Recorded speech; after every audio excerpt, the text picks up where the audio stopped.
autoritarismo e a democracia no Brasil. Então, espero que todos aproveitem bem, né, a noite, e gostaria de agradecer a presença dos professores, a disponibilidade, né? E é isso, gente, vamos aproveitar o evento.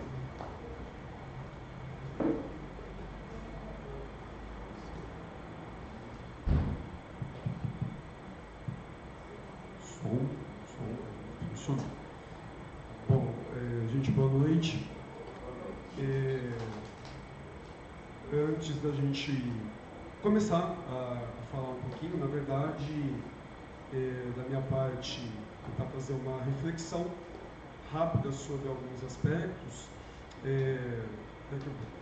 Estava brincando, conversando com a Natália, especialista que entende do assunto é o André, tá? Então, ser só uma pincelada em relação a alguns aspectos, mas antes de começar, queria agradecer bastante a ATEM por ter a iniciativa, né, de trabalhar com o tema, de tocar nessa ferida que tem causado tanto incômodo em alguns aspectos e em outros, né, para outros grupos, para outras pessoas, nem tanto. A ideia é tentar refletir um pouco sobre essa questão do modelo cívico-militar, né, se é que esse é o nome de fato mais interessante, mas há um debate muito longo e que agora ele vai ficando mais urgente, porque isso está chegando às vias de fato, né, no sentido da implantação cada vez mais próxima da nossa realidade, que isso já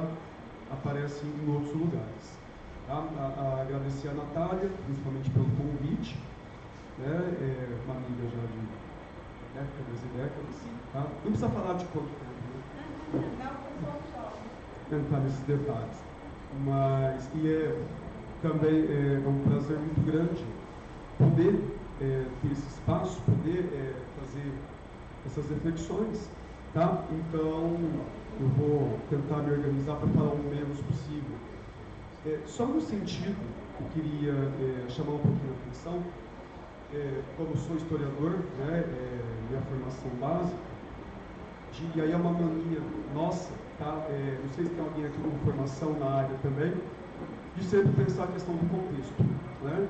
E quando a gente olha em perspectiva, né, o debate que está por trás desse aspecto, dessa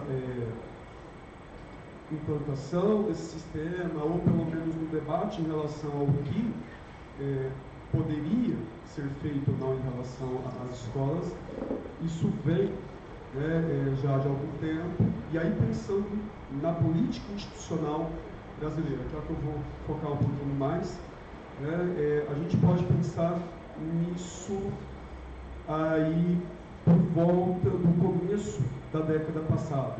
Né? Eu costumo balizar ali nas jornadas de 2013, né, no início desse pensamento, né, ou pelo menos da concretização desse tipo de pensamento, que começa a trazer como pauta aspectos ou perspectivas mais conservadoras, né, questões mais fechadas, digamos assim, para a sociedade como um todo, né, que começa como um protesto, né, uma movimentação que não se sabia muito bem o que era a ponta, né, a ponta tudo, e na verdade, quando foi passando o tempo, isso foi afunilando, na verdade, o caráter que esses protestos acabaram tendo foi, né, esse caráter da perspectiva conservadora, e no final das contas virou um movimento, né, anti-esquerda,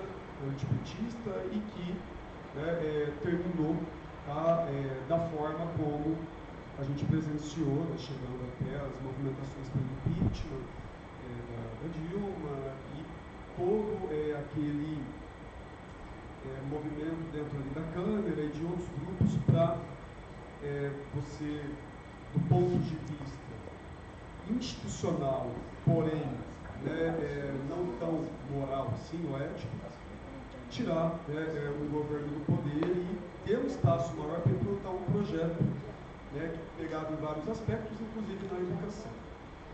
E eu costumo brincar que esse projeto deu parcialmente certo, né, porque você tem um impeachment da Dilma, a ascensão do Temer ali em 2016, e vários grupos que estavam na ponta desse processo acabaram caindo junto. Né? O próprio Temer, ainda no mandato, foi denunciado por uma série de questões, né, e acabou sendo preso pouco tempo depois que saiu do mandato. O Aécio Neves, que era apontado como o novo nome, que seria o substituto, também teve aquela série de denúncias, ele cai no ostracismo político, que a gente viu que não é tão ostracismo assim, né? Ele está bem atuante ainda nos bastidores. Não está funcionando? Parou agora. Mas dá para me ouvir? É? Está funcionando? Tá? Som, claro. Obrigado, eu nem tinha. Estou feliz aqui falando, né? E foi embora. E dentro dessa questão, dentro dessa perspectiva, o Aécio também cai, e aí fica esse aspecto, né? E agora? Estamos contra a esquerda, contra o PT, contra esse grupo, mas do outro lado também, né, tem uma série de problemas. Para onde que a gente vai? Né? Qual que é o ponto? E a gente foi para a eleição de 2018, a gente foi para a eleição não só do Bolsonaro em si, embora esse ponto já é um aspecto fundamental, mas a ascensão de vários grupos em várias esferas, né, que vão trazer esse projeto em pauta para várias áreas, e no caso da educação era bastante óbvio, né, que a discussão iria pela perspectiva, né, da implantação da gestão militar para as escolas, que era uma coisa abertamente falada. Até os nomes que foram escolhidos para o Ministério da Educação, não só o chefe da pasta, mas os nomes que estavam ali em conjuntos tinham essas perspectivas, né, que era a militarização no ensino básico, foco no ensino à distância, né, que foi uma pauta muito importante também, a questão do homeschooling, né, que era uma pauta também muito importante, né? Essa caiu na Covid, né? Ninguém mais falou em homeschooling e acabou, né? Não teve mais esse debate. Uma das pouquíssimas coisas boas da Covid foi isso, né? Acabou essa conversa. Mas os outros pontos continuaram, né? E logo no começo do governo você já tem esse planejamento, você já tem essa perspectiva para esses aspectos, né? E aí eu vou só citar algumas leis, né? Não vou aprofundar e entrar muito nesses aspectos.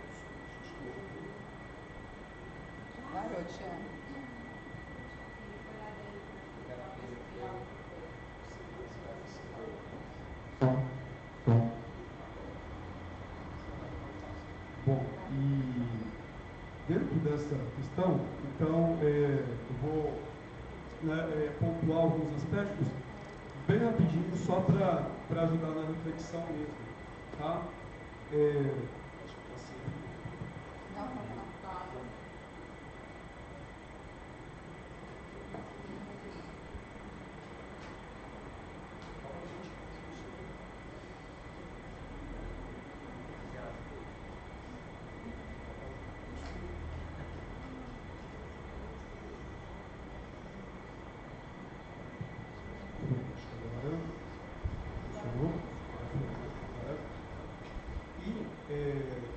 Só para pontuar então,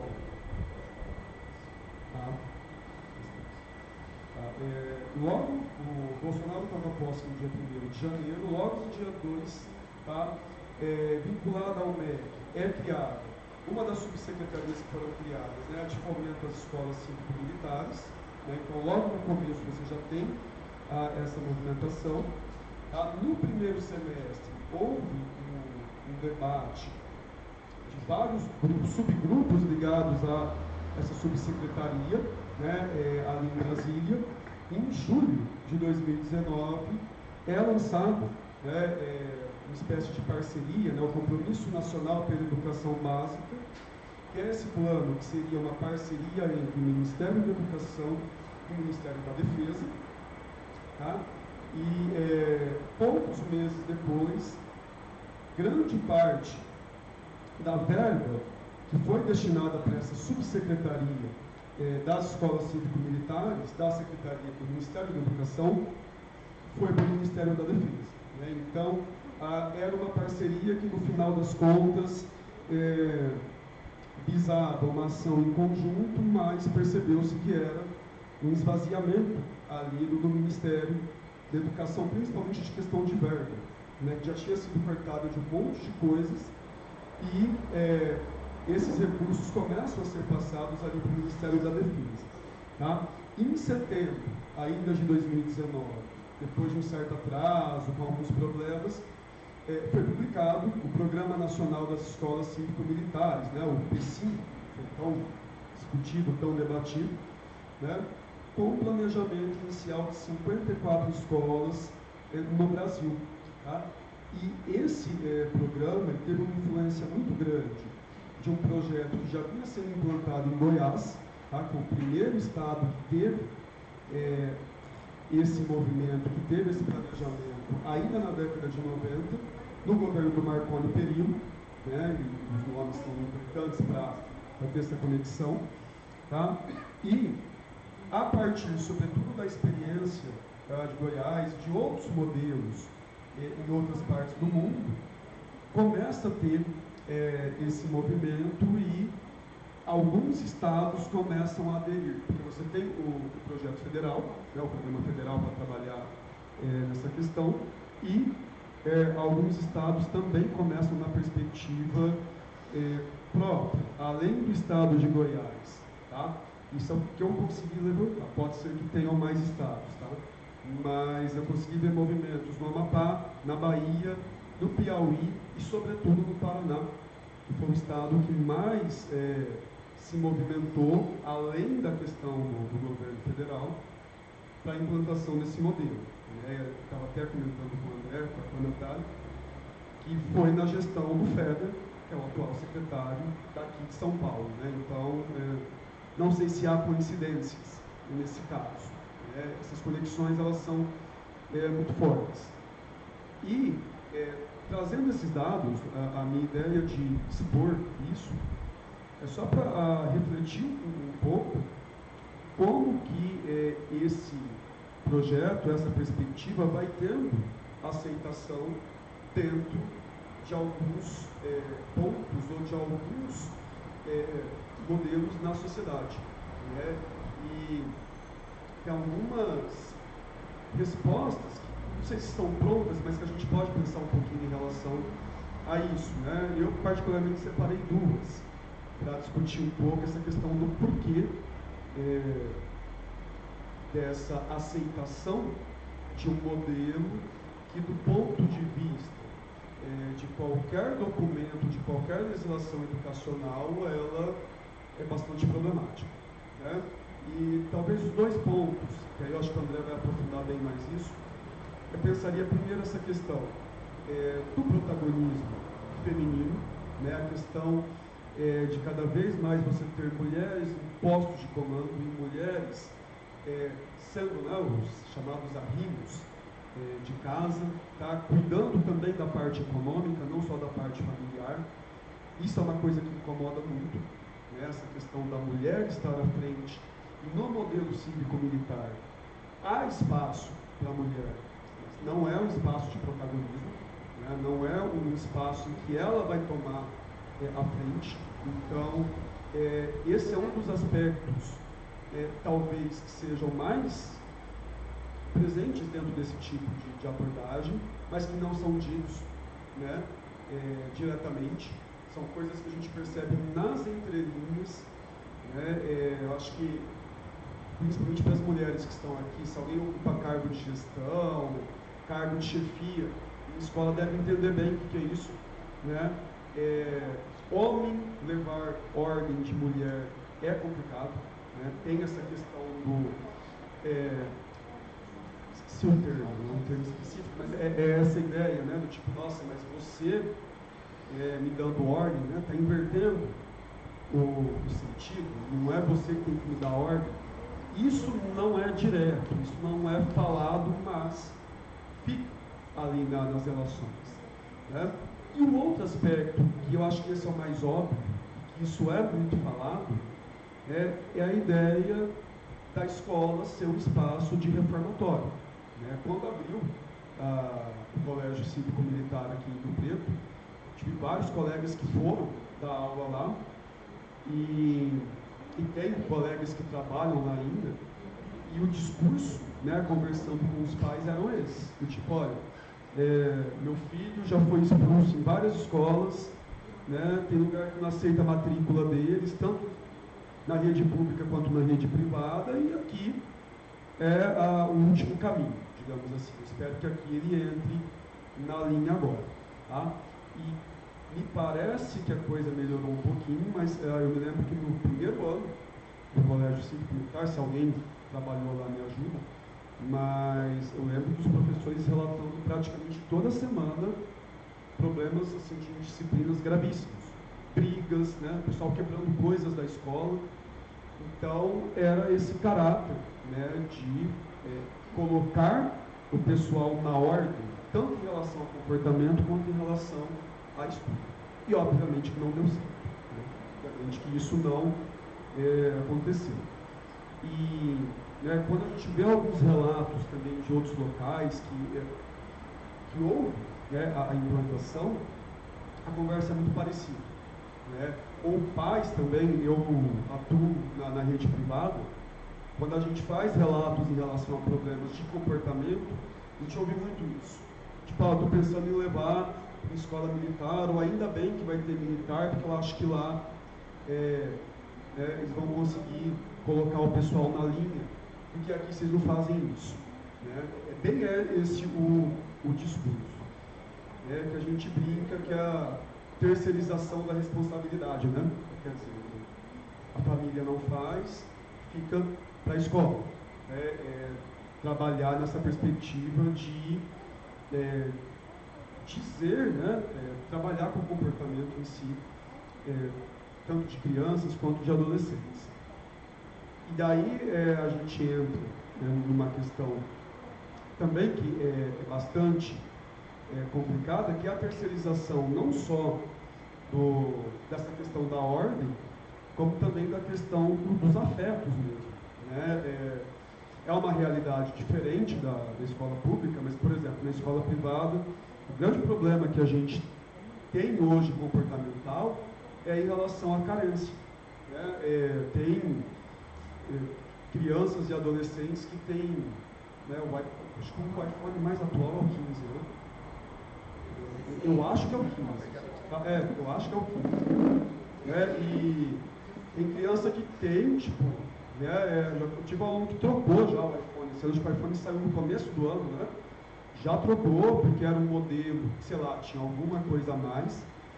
Né? Tem aqueles relógios que medem um monte de coisa e que não conversam com os pais, né? Que vem contar pra gente, ou contar para funcionários da escola, coisas que normalmente a gente procura os pais para contar, coisas assim, básicas, né? Do tipo, eu estou triste por tal coisa, eu estou com medo de tal aspecto, né? E aí sempre a pergunta, mas você não conversa com seu pai? A resposta é não, né? Vejo ele de vez em quando, né? A gente mora na mesma casa, mas a gente não tem esse diálogo. E essa parte, né, ela acaba sendo considerada menos importante numa questão militar. Na verdade, nada importante, né? Essa questão do afeto, que eu penso que um ponto importante na sociabilidade das crianças, elas não acontecem. Né? Por exemplo, normalmente numa escola militar, quando você tem algum problema de comportamento, né, para quem trabalhou, quem conhece pessoas que trabalham, deve saber disso. Você tem problema de conversa na sala, né, como que resolve? Você chama a criança e ela faz flexão ali na sala. Assim que funciona. Teve algum problema de comportamento mais grave, né, você vai cumprir lá na quadra, vai fazer atividades, né, porque você conversou, porque você respondeu, porque você não fez determinado aspecto.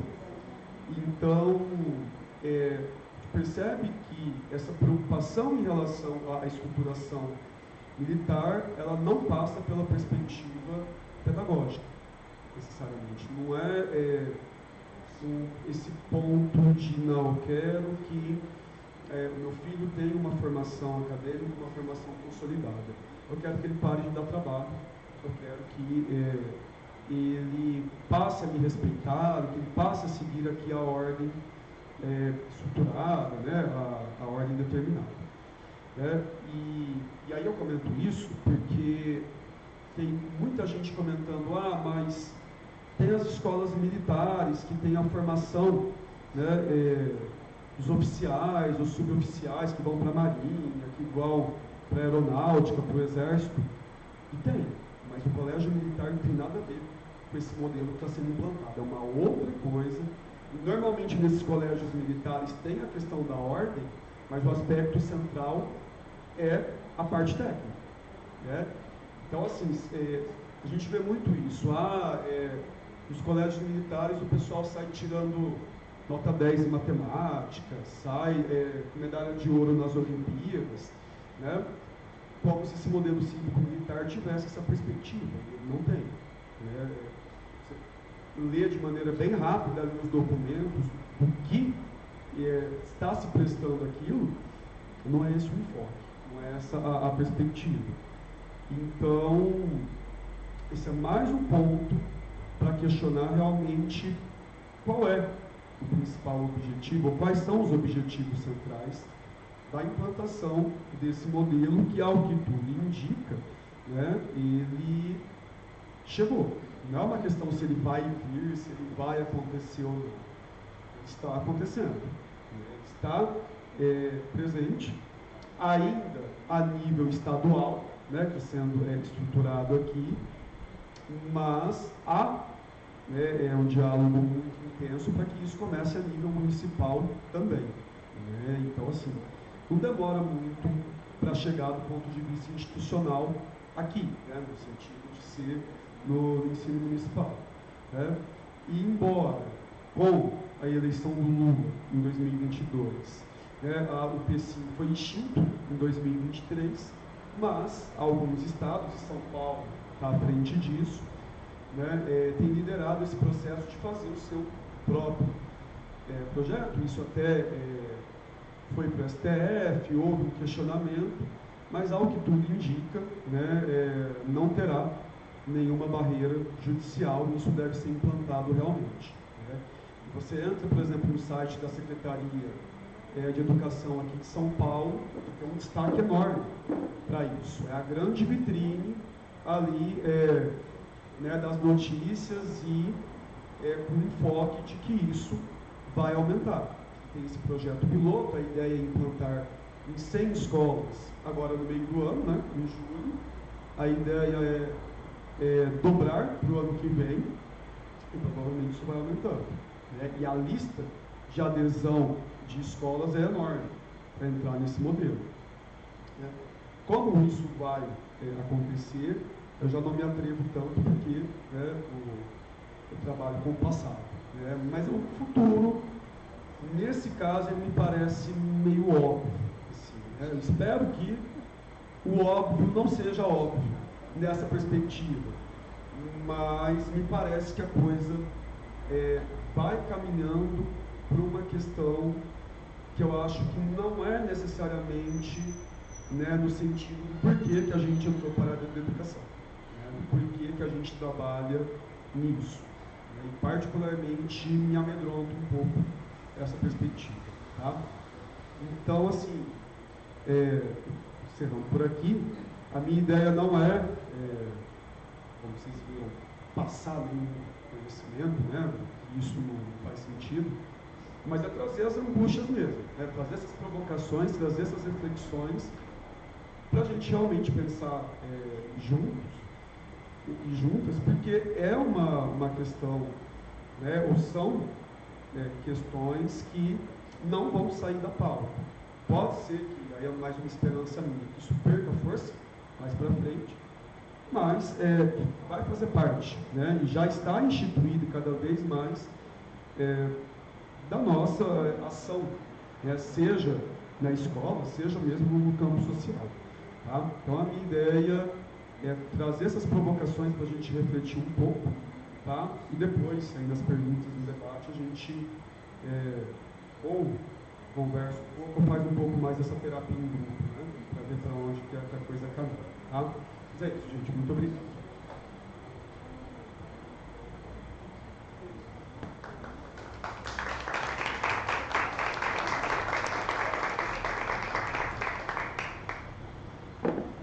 Boa noite. Minha formação em filosofia, assim, eu escrevo texto, né? Venho aqui ler texto, eu vou tentar não ler, mas é um hábito, né? Tentar organizar as ideias aqui pela escrita. Eu queria primeiro agradecer a organização do evento, queria agradecer o Thiago, que foi principalmente quem me fez o convite. Eu acho que esse tipo de iniciativa ela é extremamente importante, e é extremamente importante que a gente faça isso aqui. Porque, claro que tem esses debates lá em São Paulo, por exemplo, mas parece que a gente fica sempre a reboque da capital, está sempre a reboque das cidades metropolitanas. Não, a gente tem que conseguir estar pensando aqui em problemas locais. Claro que tem um contexto geral, né? O problema não é só nosso, mas tem cores específicas nossas aqui e a gente tem que conseguir ter massa crítica, né? Ter gente aqui discutindo e pensando nessas questões. Então, eu acho fundamental a gente ter esse tipo de oportunidade. Mas vai lá. O título que foi dado a essa mesa, essa sessão, seria Contexto Histórico, Autoritarismo e Democracia no Brasil. O Thiago já cumpriu, já acabou a parte, que era a parte histórica. Na verdade, a minha formação é em filosofia, né? E a minha pesquisa na área de filosofia da educação. Então, na verdade, o que eu queria tentar, e a partir desse histórico que o Thiago nos apresentou, é pensar a questão propriamente filosófica de o que é disciplina, né? Porque eu entenderia que, sobretudo no discurso explícito, porque é claro, o Thiago tem razão, deve ter uma série de interesses escusos aí, né? A questão econômica, tem empresas que estão ganhando grana com esse tipo de implementação, tem a guerra cultural, né? Do bolsonarismo, que a gente sabe que está pensando isso, né? A gente está vendo o Trump, que ele está fazendo com as universidades dos Estados Unidos.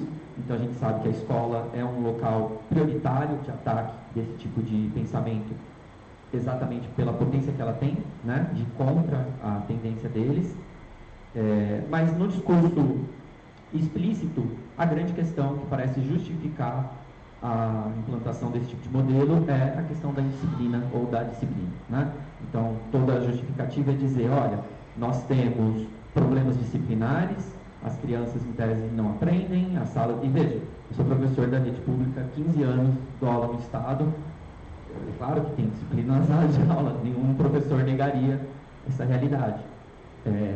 A questão, acho que é como a gente entende isso e que tipo de solução a gente encaminha para esse problema. A solução que está sendo encaminhada, e me dói em parte dizer isso, mas em parte eu acho que por responsabilidade nossa, porque a gente talvez não assume a responsabilidade de resolver esse problema, é dizer, já que vocês não vão resolver, vou entregar para os militares, né? Agora, do ponto de vista conceitual, o que isso significa, né? Significa, basicamente, supor que quando a gente está falando de disciplina, nos vários contextos, a gente está sempre falando da mesma coisa.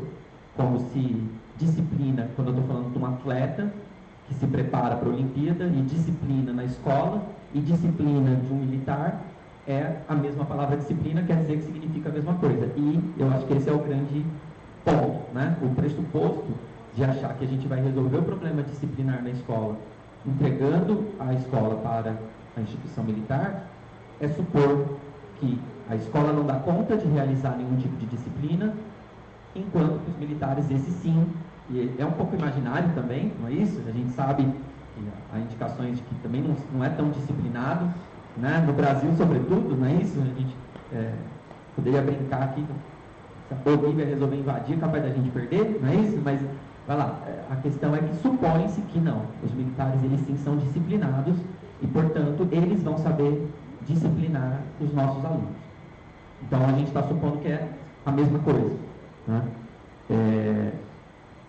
Veja, tem um problema para mim já aí, que é exatamente de pensar o seguinte, de tentar resolver os problemas do âmbito político como se a questão fosse de eficácia, né? Vamos dizer assim, ó, os professores ou a escola não é eficaz, não consegue resultados em termos de disciplinar os alunos, mas o que nós vemos no quartel é eficaz. Então nós vamos aplicar uma receita, tira daqui, põe ali, como se o contexto não interferisse, como se os objetivos das instituições não interferissem, ou seja, como se fosse tudo homogêneo, né? Como se escola e quartel, no fundo, fossem a mesma coisa. Então é só uma questão de escolher a solução que funciona melhor, o que é, entre nós, uma coisa típica, uma maneira típica de pensar do liberalismo, ou para ser mais específico, do neoliberalismo, né? Que é achar que a gente resolve a política não pelos meios da democracia e da própria política, mas por soluções técnicas, por soluções eficazes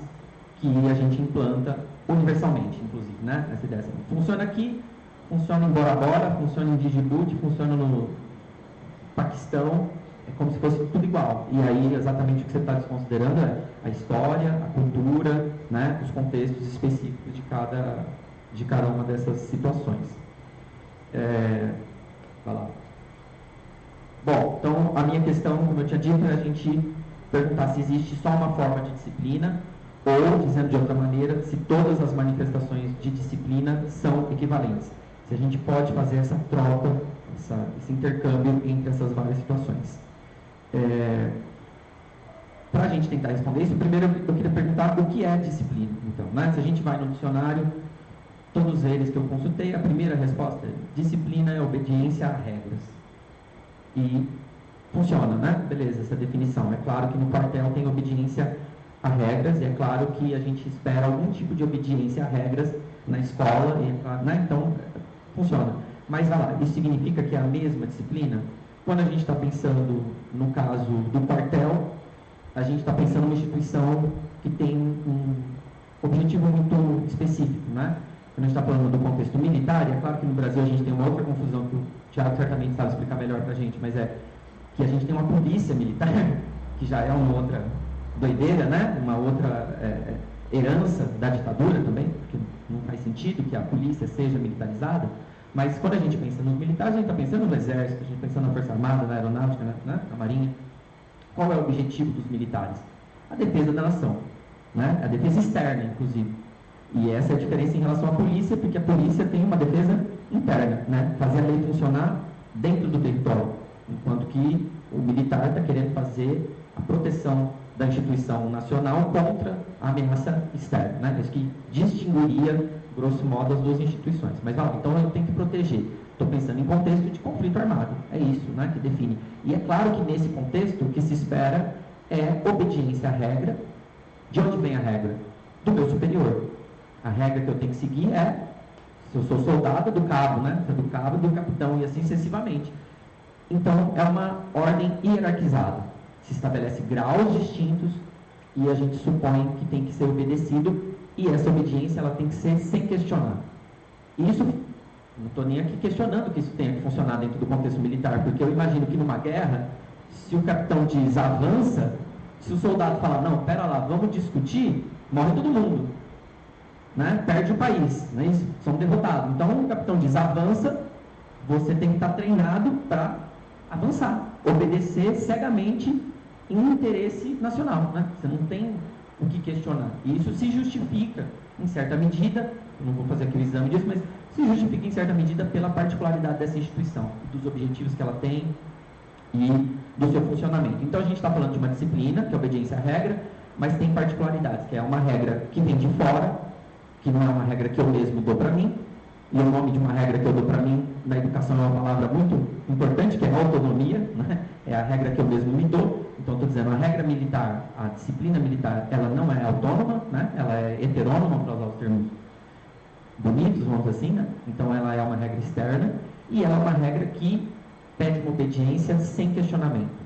Pela natureza do trabalho, vamos dizer assim, né? Pela natureza da atuação que se espera dessas pessoas, elas não podem questionar. Só daí a gente já percebe que não é exatamente isso que a gente quer na escola. Nem essa mesma ordem hierarquizada, ainda que na escola existam desigualdades, né? Que os adultos não sejam iguais às crianças, e eu acho isso fundamental. Não somos iguais, né? Não tem democracia no sentido da igualdade, mas não é hierarquia militar, o que nós queremos dentro da escola, ou o que deveria existir dentro da escola. E não é sem questionamento. Pelo contrário, né? A gente poderia dizer, o que eu espero do meu aluno é que ele seja capaz de questionar, que ele seja capaz, ao final, de fazer mais do que eu ensinei. Não é? Eu ensino ele a somar 2 e 2 e depois quero que ele faça com 3 e 3, que ele faça com 10 e 15, que eu não ensinei. Eu nunca fiz essa conta. Eu quero que ele pegue aquele meio de operar e faça mais do que eu fiz, que ele pense por si mesmo. Então, é uma lógica muito distinta da ordem ou da regra, da disciplina que se supõe no serviço militar, na ordem militar. Que mais? Bom, então, como eu disse, no caso do serviço militar, a gente não tem espaço para esse questionamento.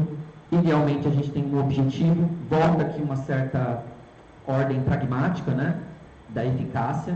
O que me interessa é aquilo que funciona, inclusive a risco da própria vida do soldado, né? Ataque, o general manda atacar, ele sabe que o soldado vai morrer, né? Muitas vezes você vai lá, mas propositalmente ele está mandando atacar porque ele vai atacar pelo outro lado. Então ele está sacrificando vidas ali pelo interesse geral. Veja que é um tipo de funcionamento, um tipo de lógica de pensamento que não tem nada a ver com o que seria a lógica da escola. Então, quando eu espero que os militares venham resolver a disciplina escolar, que tipo de aproximação eu estou fazendo, né? Entre essas coisas. E, de novo, essa questão da heteronomia, eu não vou desenvolver aqui, tem um monte de reflexões sobre isso, né? E é difícil a gente entrar nessa questão, porque também é um termo que foi muito desgastado, essa questão da autonomia, mas vejam, tem esse aspecto também, né? Ele não, já é uma distinção entre as duas formas de disciplina. Bom, então, agora a gente poderia perguntar do ponto de vista da escola, se a gente sabe o que é disciplina militar, ou claro que isso aqui é um resumo superficial, mas eu estou tentando levantar algumas características só para a gente pontuar essas distinções, a gente poderia perguntar isso do ponto de vista da escola. Na escola, a palavra que aparece é o negativo, né? Não é exatamente disciplina, a gente fala mais de indisciplina, né? A gente aponta muito mais na escola a falta da disciplina e como que ela aparece. Mas, como eu disse, já fica claro que algumas distinções já estão dadas. Para pensar a disciplina no contexto da escola, eu estou aqui, assim, grosseiramente, acompanhando um texto de um professor de psicologia da Faculdade de Educação da USP, que é o professor Júlio Gropo Aquino, que escreveu na década de 90, eu acho que o texto é de 97, é uma palestra que foi depois transformada em texto, vocês encontram facilmente na internet, esse texto circula bastante, um texto que ele chamou de A Indisciplina e a Escola Atual, e o atual é 97, né? Então é muito engraçado porque a gente passou 30 anos e parece que algumas coisas do que ele está falando lá ainda parece que não mudou nada, mas vai lá. Eu estou usando esse texto porque ele, com isso, propõe uma reflexão sobre o que seria disciplina, e ele está em 97, ou seja, logo após a publicação da LDB, no processo de redemocratização, né, do Brasil. Então, assim, ele está ali tentando dar resposta para um tipo de demanda que aparentemente começou nessa época, não saberia dizer se ela existia ou como ela existia antes, talvez o Thiago, não sei se tem também conhecimento específico disso, mas aparentemente ele está respondendo uma coisa que foi crescente nos anos 90. A democratização do país e a democratização da educação, né? Porque a gente sabe que é a LDB de 96 que universaliza a educação básica, e só no começo da década de 2000 é que a gente vai ter o ensino médio entrando para a educação básica e a universalização do ensino médio. Então, assim, estou tentando apontar o quão recente isso é, para apontar que no Brasil a democratização da escola nunca aconteceu. Ela é um projeto por ser feito, por ser realizado, não é? Porque ela é de ontem, ela foi declarada ontem como lei, e a gente, quando chegou mais perto de conseguir elevar os níveis de presença, de alunos completando a educação básica no tempo adequado, veio a pandemia e fez a gente regredir uns 10 anos. Eu não sei como isso é para vocês na prefeitura, na educação fundamental, mas no ensino médio, o que de lá para cá aumentou a evasão escolar, o quanto que a gente tem de alunos que não concluem mais o ensino médio, que às vezes terminam no ano e já nem matriculam no primeiro ano do ensino médio, ou entram no ensino médio. Se eu pegar a quantidade de alunos que eu tenho no primeiro ano e que eu tenho no terceiro, cai quase que pela metade, né? E mesmo assim, se a gente pensar como era antes da pandemia, ainda eram índices próximos disso. Era, se eu não me engano, o último índice que eu lembro de ter visto era coisa de 60% dos jovens na idade certa estavam completando o ensino médio. E de lá para cá, com certeza, isso não melhorou. Isso só piorou. Tem alguma maquiagem, a gente sabe que durante o período da pandemia teve muita maquiagem, porque as escolas praticamente não funcionaram, todo mundo foi aprovado, não, então subiu os índices, mas a gente sabe, quem está na escola sabe que isso não é real, que isso é só uma maquiagem mesmo. Mas enfim, então ele está dentro desse contexto de democratização da escola e está se perguntando sobre isso, né? O que é a disciplina, como é que a gente vai resolver essa situação, e ele está exatamente saindo da ditadura civil-militar que a gente teve no Brasil nas décadas anteriores. E ele vai dizer, bom, se a gente olha para a educação agora, o grande problema, a grande reclamação é essa, é o aluno problema.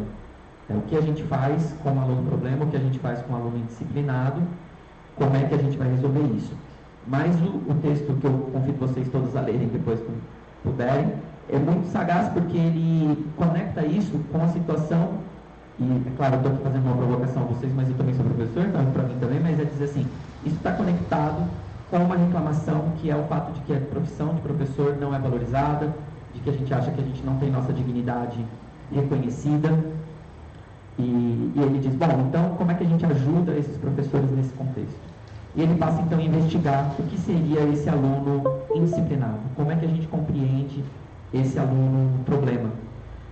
Ele vai apresentar 3 hipóteses que ele considera que são aquelas que nós, professores, costumamos usar para explicar a indisciplina dos alunos. Ele fala do aluno desrespeitador, do aluno sem limites e do aluno desinteressado.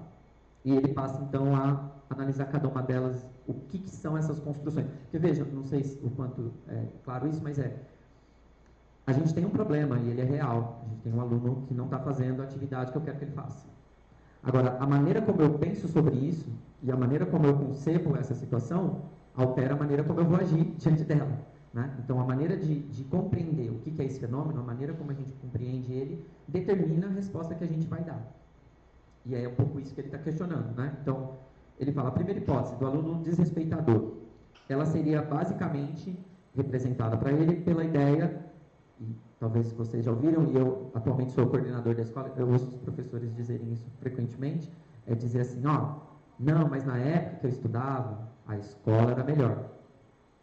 Não é isso? Os alunos seguiam regras antigamente. Agora eles não seguem mais regras. Os alunos não respeitam mais. E antigamente eles respeitavam. Com relação a isso, o Júlio Gropachino faz algumas correções.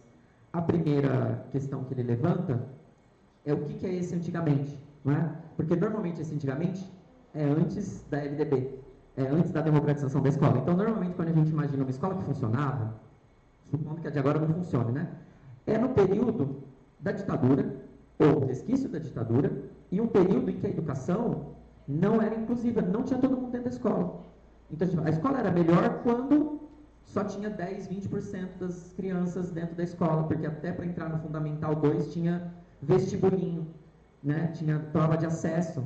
Então, a gente fala, a escola era melhor quando os pobres não estavam na escola. No fundo é isso que ele está dizendo, né? A escola era melhor quando o filho do trabalhador não acessava a escola.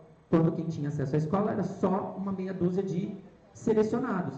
O que, inclusive, me faz pensar numa coisa que o Thiago comentou, que é esse modelo das escolas cívicos-militares ser confundido com a escola militar. E na escola militar, tem cursinho para entrar, tem concurso.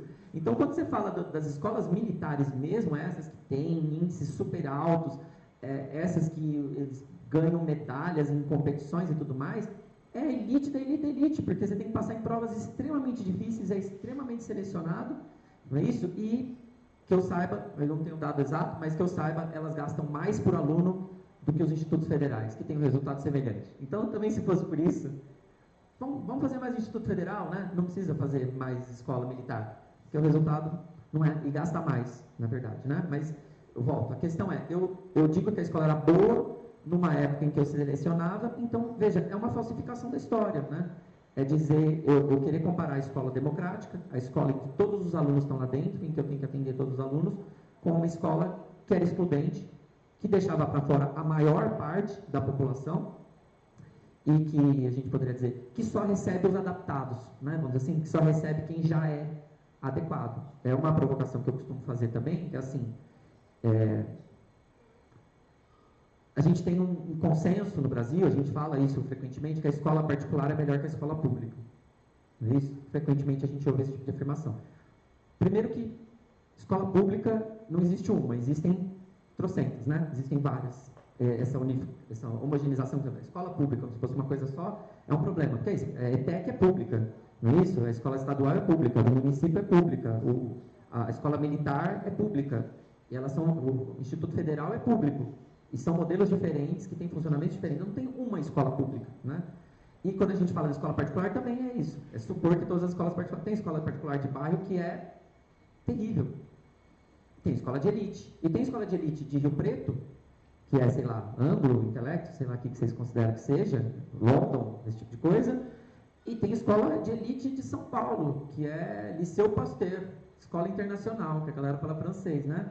Que é o Dante Alighieri, que a galera fala italiano. Totalmente diferente, são níveis e condições. Então, quando a gente fala escola particular é melhor que a escola pública, de que a gente está falando, né? Vamos dizer assim. Mas a gente está acostumado a dizer isso, né? A dizer que a escola particular ela é melhor. E, no entanto, vocês já devem ter visto pesquisas, a gente tem indicações do quanto a escola tem efeito sobre a educação das crianças, né? E todos os dados que eu tenho conhecimento indicam o quê? Que você pega crianças na escola pública que vêm com uma proficiência, para usar o termo das avaliações, né? Do SAEB e tudo mais, com uma proficiência muito baixa, e quando ela sai da escola pública, ela avançou, numericamente, ela avançou muito mais do que a das escolas particulares. Porque a das escolas particulares, como trazem referências de casa, da cultura que elas absorvem em outros ambientes aos quais elas estão expostas, elas já entram com uma proficiência muito mais alta. Então, eu estou chutando números aqui, mas é só para dar um exemplo. É como se assim, a criança entra na escola particular com 150 de proficiência em português e sai com 300. Você fala, caramba, né? Avançou o quê? 150. Na escola pública, ela entra com 50 e sai com 250. Ela ainda está atrás do outro, mas ela avançou 200. Qual escola é melhor? A que tira do 50 e leva para 250 ou a que tira do 150 para 300, né? Mas assim, quem está fazendo um trabalho muito mais pesado? Quem está educando muito mais, né? Eu poderia dizer assim, né? Então, eu acho que assim, tem problemas aí conceituais, a maneira da gente pensar que são problemáticas. Então, a gente está inventando uma escola do passado, que seria essa escola que era melhor, ignorando que ela não era uma escola democrática, né? E se a gente aceitar esse tipo de argumento, o que a gente está dizendo então é o quê? Que a gente quer fechar as escolas de novo? Que a gente vai tirar das escolas... Veja, a gente já faz isso de alguma maneira, não é? Ou seja, no ensino médio a gente faz isso, porque a gente enche tanto o saco do moleque que ele não é adaptado, até ele evadir de alguma maneira, né? Então, e o Estado, hoje em dia, tem mecanismos ali institucionais de maquiar e apagar ele do sistema, né? Para que ele não interfira em nota, em índices. Então, você está jogando um monte de gente para fora, e aí você diz, olha, está diminuindo a demanda do ensino médio, vamos fechar a escola. Né? Não, não está diminuindo. Você tem gente para fora, na verdade, que você não quer ir atrás, você não vai fazer nada para colocar isso para dentro, né? Você prefere a escola excludente, é um outro modelo. Que mais? Ele vai, então, lembrar que tem essa situação e que tem essa situação, digo, essa situação de exclusão, e que tem essa situação de que quando a gente fala dessa escola do passado, que era mais, que os alunos eram mais respeitadores, a gente está falando de uma escola que era muito mais autoritária, de uma escola que estava dentro de um contexto de ditadura e que podia, porque essa era a ordem vigente na sociedade como um todo, usar de um autoritarismo, de uma força a qual os alunos, então, estavam sujeitos. Né? Então, eles estavam amedrontados ali. É claro que eles vão obedecer, mas porque a lógica de ameaça, que é típica da ditadura, né, ela está vigente, inclusive dentro da escola. Isso faz uma escola melhor? É um pouco a questão aqui. Né? Veja, só estou indicando os argumentos dele para problematizar essas respostas. Então, ele está dizendo, olha, esse tipo de resposta não funciona. A segunda hipótese, ele fala, é do aluno sem limite. Ele diz que a gente costuma dizer, nós professores, para dizer assim, os alunos não sabem seguir regra, eles não, os pais não fazem mais eles saberem o que é ter regra e tudo mais. Ele fala, no entanto, esse mesmo aluno que frequentemente é um aluno indisciplinado em sala de aula, joga futebol, que tem regras. Ele sabe o que é falta, ele sabe o que é pênalti, ele sabe o que é impedimento, ele sabe a regra. E na hora que ele está jogando bola, ele segue a regra direitinho. E ele usa a língua portuguesa, que tem regras, e ele sabe usar regras. Ele joga jogo de tabuleiro, ele joga truco, ele joga uno, ele tem regras. Então não há uma possibilidade de você universalizar e dizer, não, esses alunos são sem regras, eles não sabem o que é regra. Não, eles sabem. Só que tem contexto que eles usam e tem contexto que não. O problema é um pouco mais difícil. É porque que em tais contextos eles sabem usar as regras, eles aceitam essas regras, em outro contexto ele não aceita. Mas não dá para dizer que ele é sem regra. E tampouco dá para culpar os pais. Aqui tem uma provocação do Gropa que eu acho muitíssimo interessante. Eu vou deixar a provocação, depois vocês leem o texto. Mas ele diz uma coisa assim que é engraçada. Ele fala... ele tem uma perspectiva de psicologia que a gente chama de psicologia institucional, né? Então, a questão não é muito discurso subjetivo, mas é de dizer assim, de que maneira as instituições, o contexto em que a gente está, determinam o nosso comportamento, né? Então, a gente poderia dizer assim, ó, o aluno, frequentemente a gente chama pai de aluno para reclamar do aluno, e acontece então a mãe falar, nossa, mas em casa ele é um anjo. Tem um aluno hoje, acabei de sair da escola, de manhã, você chama o pai, chama a mãe, ela fala, mas eu não acredito que ele faz isso que você está me falando aqui. Porque em casa ele lava a louça, ele cuida da irmã, ele me ajuda a arrumar a casa, ele faz tudo que eu quero, ele vai na igreja comigo, ele ora. Ele é ótimo. Como é possível que aqui ele faça tudo isso? E é mentira dela? Não. É verdade, acontece. Como acontece o contrário também, né? De aluno que em casa é terrível e que chega na escola e na escola ele é outra pessoa e ele faz tudo e ele também acontece. E isso, o Gropa poderia dizer, acontece porque a gente não é o mesmo nos vários contextos. Eu não ajo aqui da mesma maneira que eu ajo na sala da minha casa. Eu não ajo na praia da mesma maneira que eu ajo na igreja. Né? Se eu vou no fórum fazer uma demanda jurídica, eu não ajo da mesma maneira que eu ajo em outro contexto. Então, o que ele está dizendo é assim, a pergunta sobre a disciplina dos alunos tem menos a ver com a família e mais a ver com a maneira como a escola está organizada, com a instituição escolar e quais são as condições. Porque se o aluno entra numa certa instituição, num certo contexto, em que ele reconheça aquela autoridade, ele vai se postar adequadamente. Porque ele sabe fazer isso. Ele sabe fazer isso quando ele vai jogar bola. Ele sabe fazer isso em outros contextos. Infelizmente, os meus alunos de ensino médio, aqueles que são mais indisciplinados, frequentemente são jovens, negros, pobres, não é isso? Frequentemente. É só por coincidência que são esses, né? E aí, quando aparece a polícia, eles sabem como se portar. Então, eles sabem reconhecer. Nesse contexto, eu posso fazer isso. Nesse contexto, eu não posso. Então, de alguma maneira, a questão é como a gente constrói esse contexto da sala de aula, da escola, né? Porque o contexto que eu criar é o que ele vai reconhecer e ele vai reagir um pouco a esse contexto. Atribuir isso aos pais, o Gropa provoca, dizendo, tudo isso para dizer essa provocação do Gropa, né? Ele diz assim, seria, se eu achar que quando o aluno dá problema na escola, eu devo chamar os pais, seria abrir a porta para que os pais, na hora que o aluno der problema em casa, chamasse o professor. E parece uma doideira, mas eu já vivi essa situação. Eu já vivi como coordenador na escola, situação em que a mãe leva a filha na escola para criar uma situação em que eu vou dar uma bronca na filha dela, e ela diz, está vendo o que ele está dizendo? E eu falo, gente, o que eu estou fazendo aqui?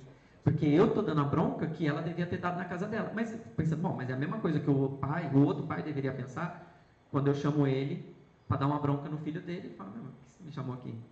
Lá em casa ele é perfeito, lá em casa ele não faz nada. O problema dele é com vocês, mas não é comigo.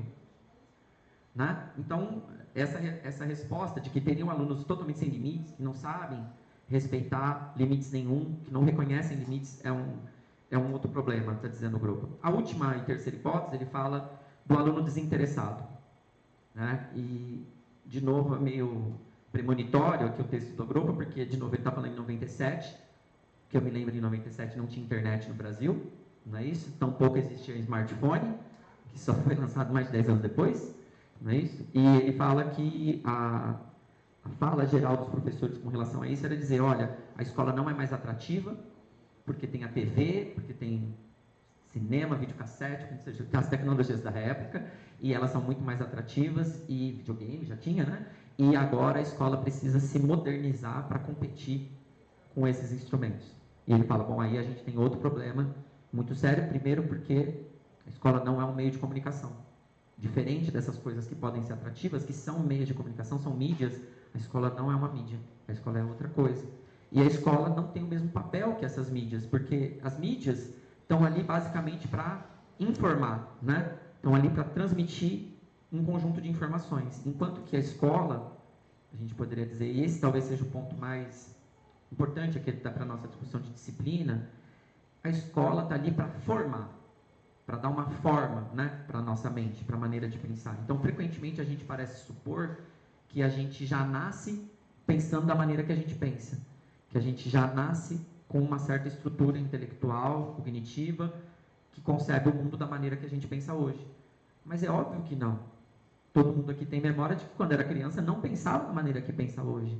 E que antes e depois de uma faculdade, por exemplo, se ela funcionou bem, eu não penso mais da mesma maneira. Eu fiz faculdade de História, passo a pensar como historiador, fui formado para ter certos procedimentos, enxergar certas coisas, né? Fui treinado intelectualmente para pensar dessa maneira. Então, a minha capacidade intelectiva, ela foi moldada, foi dada uma forma, ela não é espontânea, não é natural, não nasci com essa forma, né? Então, a criança também que está na escola, ela não tem essa forma dada, ela vai ser treinada. A escola tem que estabelecer essa forma. Isso, estou querendo dizer, é mais do que dar informações. É claro que eu tenho que dar informação, né? Eu tenho que dizer que 2 e 2 é 4 para ensinar a matemática. Mas a minha intenção não é fazer ele decorar que 2 e 2 é 4. É fazer ele saber como operar uma soma, que é uma coisa diferente do que decorar uma proposição. O jornal não, a TV não, ela só vai dar informação. Ela não está ali para moldar a minha cabeça, ela não está preocupada com estabelecer uma forma que seja capaz de atribuir sentido para a realidade, porque no fundo é isso, né? Veja, cada uma das matérias da escola, ou para usar o termo, e não é por acaso que o termo era esse, hoje em dia no Estado não é mais, mas a gente chama as matérias da escola de disciplinas. E é disciplinas exatamente porque cada uma delas é uma maneira específica de olhar o mundo. A história é uma estrutura intelectual própria de como interpretar a realidade a partir da relação temporal. A geografia é uma maneira específica de olhar a realidade a partir das relações com o espaço. Né? Quer dizer, então, cada disciplina da escola tem uma particularidade, uma maneira específica de olhar a realidade. E o que eu estou fazendo com o meu aluno, de alguma maneira, é transmitir essa forma de enxergar a realidade, porque ela não é natural e ela não é universal. Cada sociedade, historicamente, construiu seus saberes. Né? Por isso que, sei lá, os saberes dos povos africanos é diferente dos povos indígenas do Brasil. E não estou fazendo hierarquia para dizer que um é melhor que o outro, porque eles são formas diferentes de pensar e compreender a realidade. Né? Então, quando eu estou lá ensinando, estou lá educando a criança na escola, eu estou transmitindo algo que é uma disciplina. Mas vejam, aí a gente já poderia dizer, mas nesse caso, essa disciplina não vem de uma outra pessoa. Ela é heterônoma, num certo sentido, não é? Porque não é a própria criança que está inventando, porque a criança não vai inventar a matemática. A matemática já está inventada. Ela tem que aprender a matemática, né? Ela tem que receber a matemática de fora, porque senão ela precisa começar a inventar a roda de novo, né? Não precisa. Já inventaram, ela vai aprender. Mas ela também não vem do desejo de uma pessoa, não vem do capitão, de um general. Ela é um bem cultural da sociedade. A matemática é uma construção de 2.000, 3.000 anos, ou mais que isso, de várias civilizações que transmitiram de uma para outra até chegar até nós, e essa criança está recebendo essa regra porque é uma herança cultural que ela recebe. Então não é a mesma disciplina no sentido militar, não depende da vontade de uma outra pessoa. A disciplina que eu imponho na aula de matemática não é a que eu, professor de matemática, quero. É a que a matemática, enquanto objeto cultural, exige. Ela me pede uma certa disciplina para ser aprendida. Se não tiver concentração, não vai aprender. Ah, não, mas eu aprendo fazendo 3 coisas ao mesmo tempo. Não aprende. Não existe isso. A matemática exige português, leitura, né? Interpretação.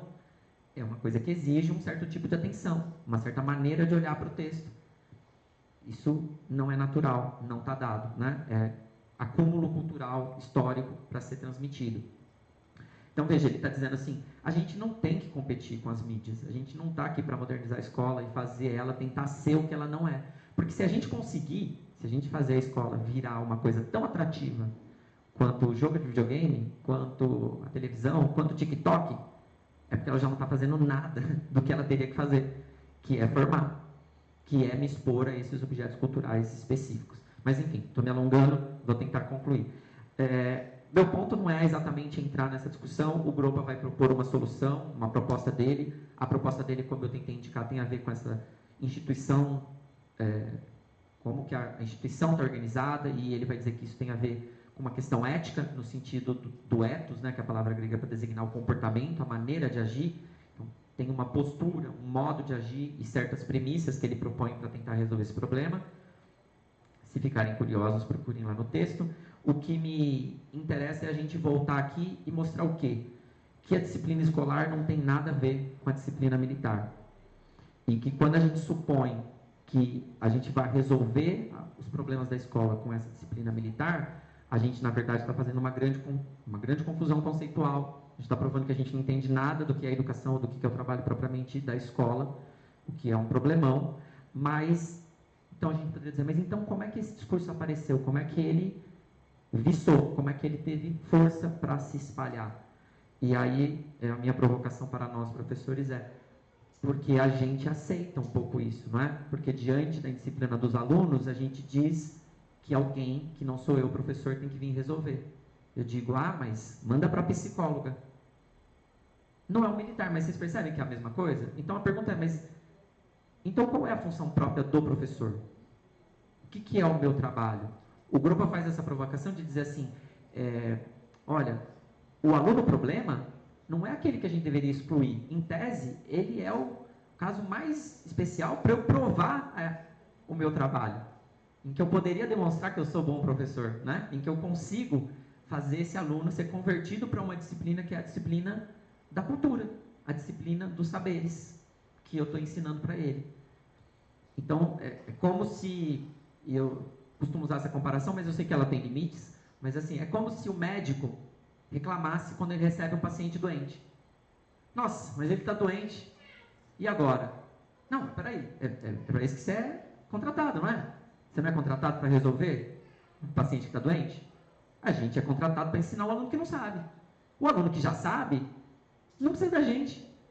O aluno que já é disciplinado no sentido escolar, que já entra, já senta, já presta atenção, já anota, ele não precisa de mim. Não é? É o que menos precisa de mim, no mínimo. O que precisa de mim é exatamente esse que eu estou dizendo que é o problema e que eu estou dizendo, chama o pai, chama o psicólogo, chama a polícia. E aí quando a gente diz chama a polícia, agora a direita resolveu atender. Ela diz, bom, vamos chamar a polícia. Se vocês não resolvem, venham os militares resolver. Venham eles entrar na escola e agora eles vão pôr ordem. Só que claramente não é a mesma ordem que a gente queria pôr, não é? Não é exatamente isso que a gente queria, mas estou querendo provocar para dizer assim, é claro que as condições são problema, e aí então a nossa crítica deveria talvez recair sobre as condições e não sobre os alunos. E nem sobre as famílias. Fica muito essa briga entre família e escola, mas veja, a família desses alunos, frequentemente, são mais pobres do que nós, professores, que somos empobrecidos, mas em média ganhamos acima da média salarial brasileira, blá blá blá blá blá. Eu não estou querendo dizer que estou satisfeito com o salário, longe disso, mas estou querendo dizer, a gente está falando de uma população que é mais pobre, que é mais vulnerável que a gente, e que sofre problemas que a gente sofre em grau maior, que é, quantas horas vocês ficam com os filhos de vocês? Bom, essas famílias, frequentemente, eu chamo o pai na escola, e a mãe vai de noite na escola, porque a minha escola funciona até às 11 da noite, né, tem os 3 turnos, ela vai de noite porque ela saiu de manhã, antes das 5 horas da manhã, para ir trabalhar, e voltou no final da tarde, não viu o filho acordar, não viu o filho voltar da escola. E aí eu falo, você tem que fazer ele fazer tarefa. Como? Como? É ela que tem essa responsabilidade? Você percebe? Eu quero dizer assim, ela está numa condição social talvez até mais difícil do que a nossa, né? Então, é difícil eu jogar esse peso como se fosse assim, a gente joga para a família joga para a escola. Não acho que a gente está do mesmo lado, na verdade, né? A gente gostaria talvez que a escola tivesse melhores condições, mais funcionários, menos alunos por sala, né? Esse tipo de questão, elas são fundamentais, a gente pode colocar elas. A gente quer melhores condições, mas para fazer o nosso trabalho. E o nosso trabalho é disciplinar o aluno. Não na disciplina militar, mas na disciplina propriamente da cultura. E o trabalho é nosso. Se a gente disser que a gente não dá conta, vão entrar psicólogos, assistentes sociais, e a gente às vezes está pedindo, né? Esses profissionais. Eu não estou dizendo que eles não possam estar lá dentro, Eu só estou dizendo que se a gente terceiriza o trabalho, a gente está ajudando a tirar a valorização da própria profissão, a gente está ajudando a tirar a própria dignidade da própria profissão. Porque daí a sociedade tem motivo para perguntar, mas então para que a gente está pagando vocês? Por que a gente precisa da escola? Se quando tem o problema, você quer chamar alguém de fora para resolver esse problema. Não é você que deveria resolver? Não é você que é o profissional da educação? Então, é isso. Obrigado.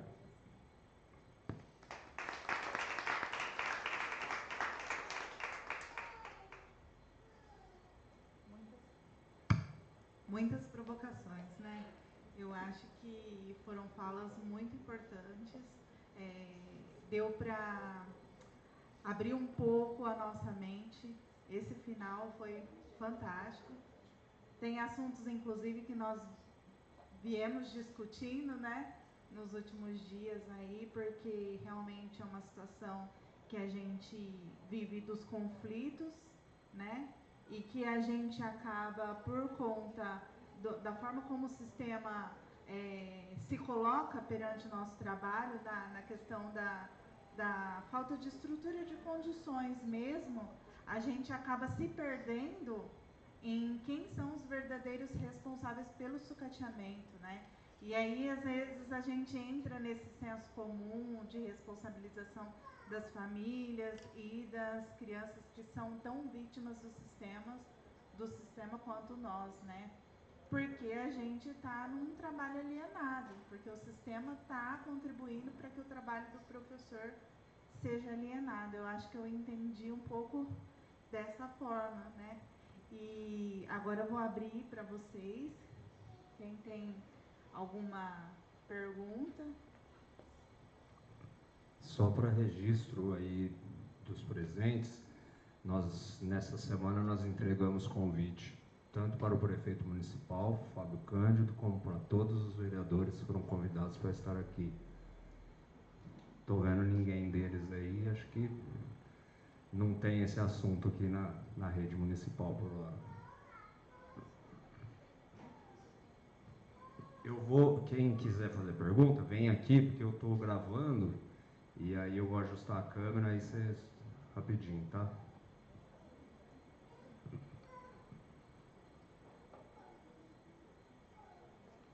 Pessoal, ou alguma consideração, né? Compartilhar alguma ideia? Eu vou começar então. Só em cima do que o professor falou a respeito da justiça, né? Ainda tem muita coisa ainda para sendo estudada, já sendo preparado uma série de estudos a respeito desse tema. Mas, por exemplo, a política que o governo do estado tem adotando, né? Eu estive lá na escola no Jardim Aroeira, uma escola que fica bem próximo da casa do Fabiano, e foi uma das escolas que se manifestou interesse de ser cívico-militar. E a análise que a gente faz é que a forma de escolha ela é equivocada, porque ela leva em consideração apenas os alunos que estão matriculados hoje, né, que estavam matriculados nesse ano, uma vez que a expectativa era que no segundo semestre já haverá cívico-militar. E o impacto que isso provoca, por exemplo, Fabiano não teve opção de dizer não.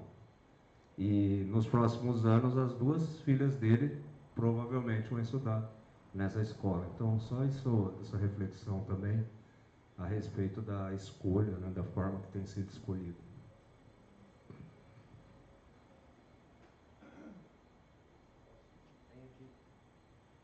Comentar só? É verdade, a mesma coisa quando foi a implantação do programa de Escola de Ensino Integral, né, as PEIs.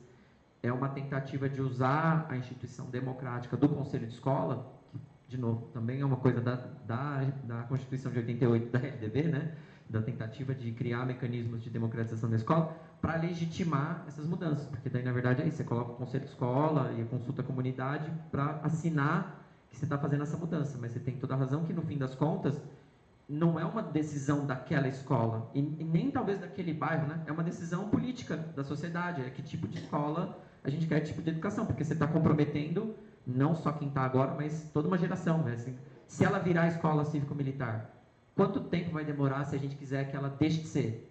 Ano que vem vai votar de novo? Não vai, né? Você vai votar uma vez e talvez você vai ter que lutar décadas para conseguir fazer aquilo voltar atrás, né? Então, no fim, é você jogar para a escola um tipo de decisão que, na verdade, é muito maior do que da escola, né? 1, 2,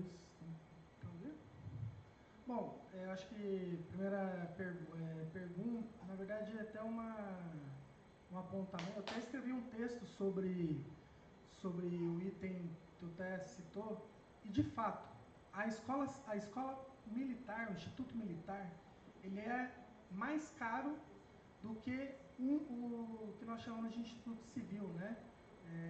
Ele é muito mais caro e, do ponto de vista da qualidade, o melhor sistema de ensino no país é o Sistema Federal de Ensino, não é nenhum particular.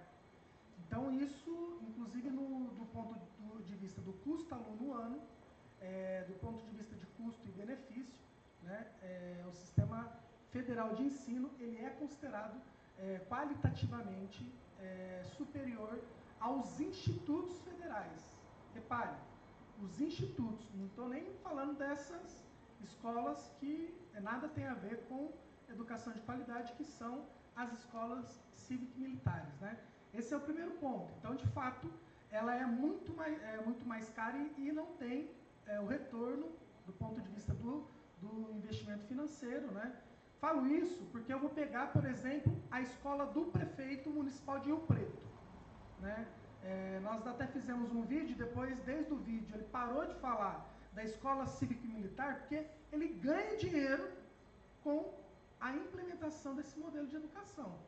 Isso é importante as pessoas saberem, que o prefeito de Rio Preto ganha muito dinheiro. Vou dar um exemplo. A implementação na cidade de Santa Fé do Sul, por exemplo, dos 750 mil reais investido, repassado dinheiro público para a instituição, para a implementação, mais da metade foi para o bolso de 3 pessoas. E o prefeito de Rio Preto é um deles. Só para ter a dimensão do que é, né, a implementação desse projeto. Mas é importante algumas respostas, porque olha só, o governador do estado falou que a esquerda não tem projeto para a educação quando discute a questão do projeto da escola civil-militar. Ele usa alguns exemplos, as escolas de Goiás e Paraná. Só para você ter uma ideia, das 20 melhores escolas no Paraná que tem o índice, apenas 5 são administradas por militares. Então, para nós termos clareza do que nós estamos discutindo, porque pega aquilo que uma parte da verdade e tenta, na verdade, usar como perspectiva. E não o modelo escola civil-militar não tem nada a ver com, de fato, o modelo de educação. Porque, olha só, a primeira coisa que esse modelo de escola, e os professores devem saber disso, a primeira coisa que esse tipo de disciplina ou organização vai fazer é calar os professores. E é real. Tanto que num debate, uma professora queria saber especificamente qual é a consequência da implementação da escola civil-militar. Então, em Rio Preto, qual seria a consequência se isso existisse em Rio Preto? Os professores de 40 horas ou calariam a boca ou estariam na rua. É assim que é a escola civil-militar. Porque para as pessoas terem a dimensão do que nós estamos falando. Porque não é só a questão da organização dos alunos. É também um controle, né? E aí me espanta muito, e aí, desculpa, mas eu chego até pensar na qualidade mental dos gestores das escolas que defenderam a implementação desse tipo de gestão, porque o segundo passo é eles perderem o seu emprego. Isso que eu não entendo.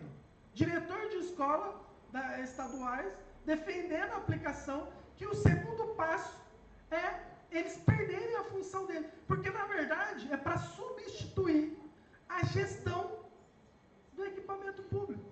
Por isso que eu chego a pensar que é incapacidade mental desses diretores. Desculpa, mas é isso. Não tem outra coisa para pensar em um diretor, um coordenador de uma escola que está lá, né, convencendo os pais em votar em um projeto que vai acabar com o seu emprego.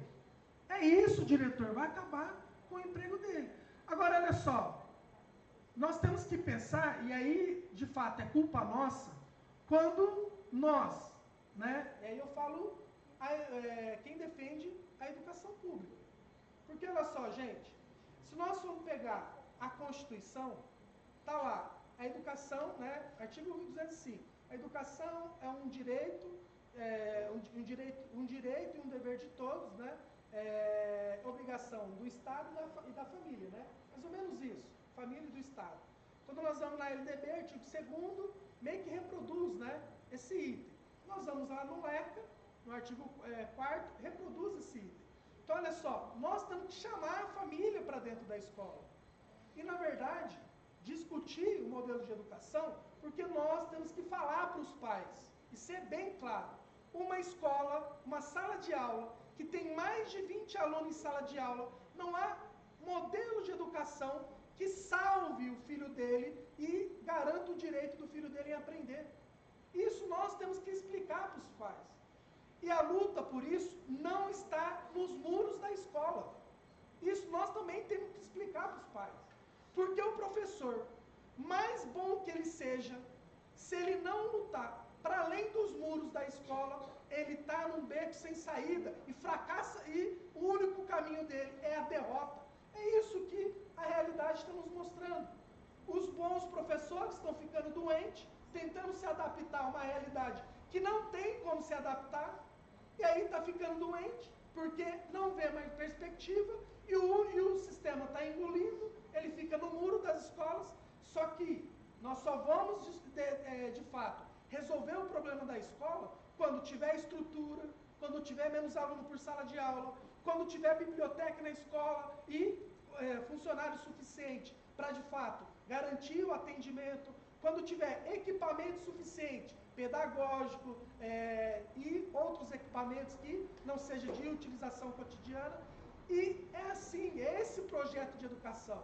Agora, nós só vamos fazer isso se, de fato, nós ter clareza que só como uma concepção de classe ganhando os pais para defender o projeto da sociedade, que é o futuro do seu filho, do filho deles, né? E é essa tarefa que nós temos que fazer.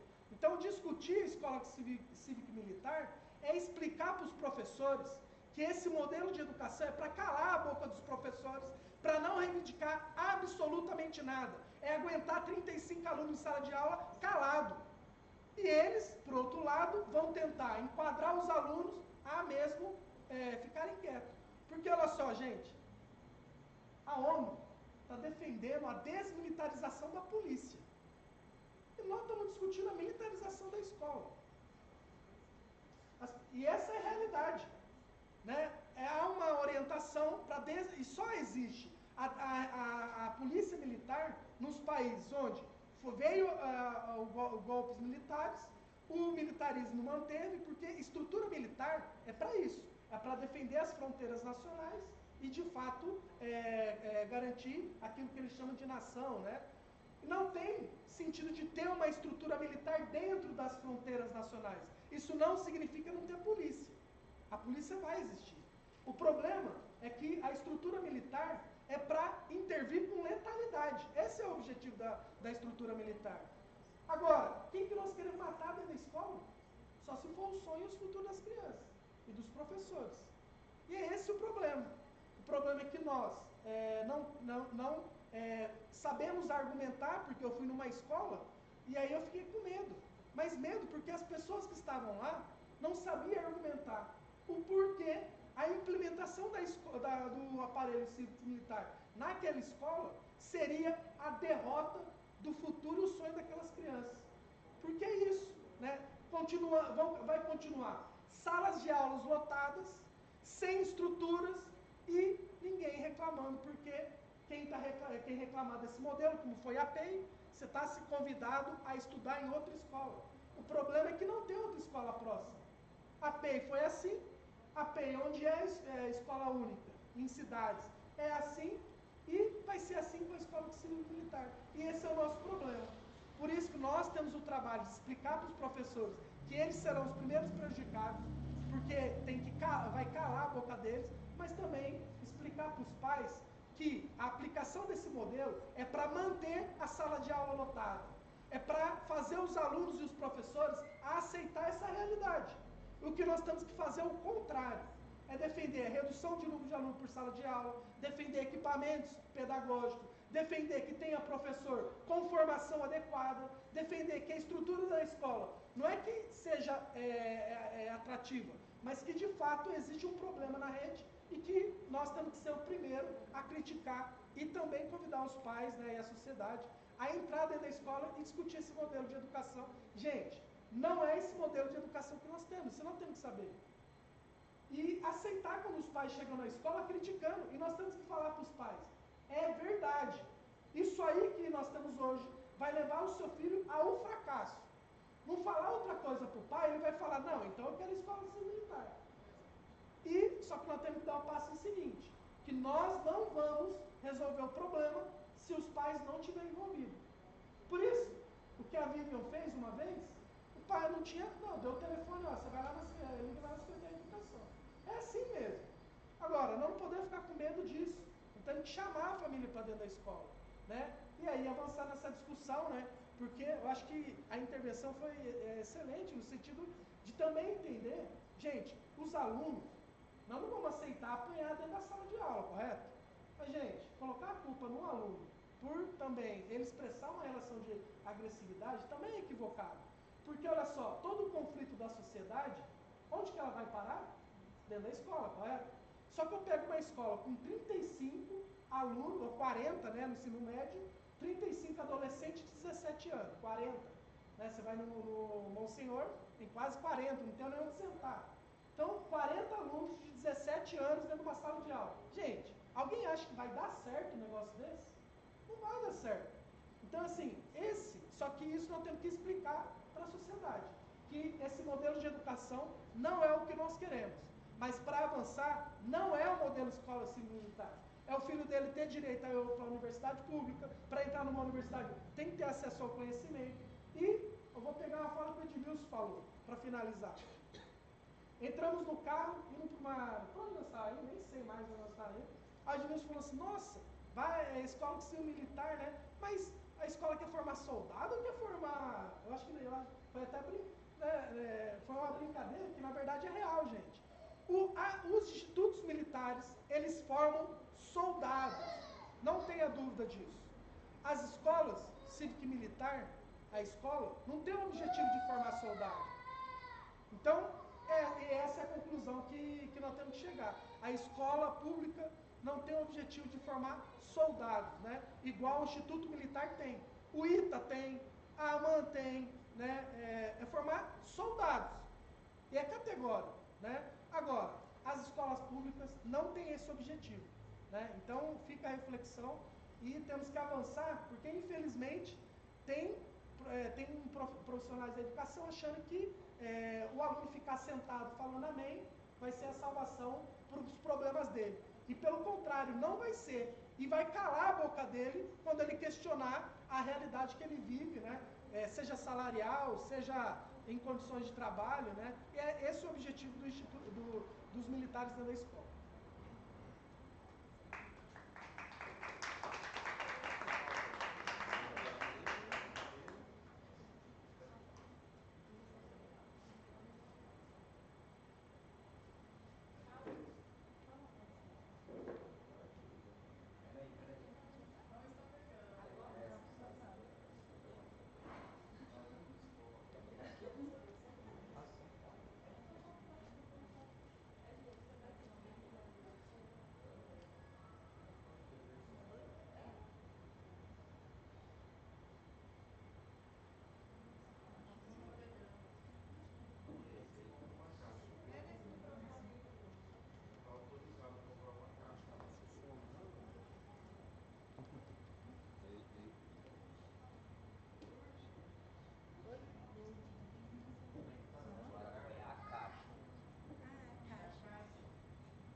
Bluetooth mode.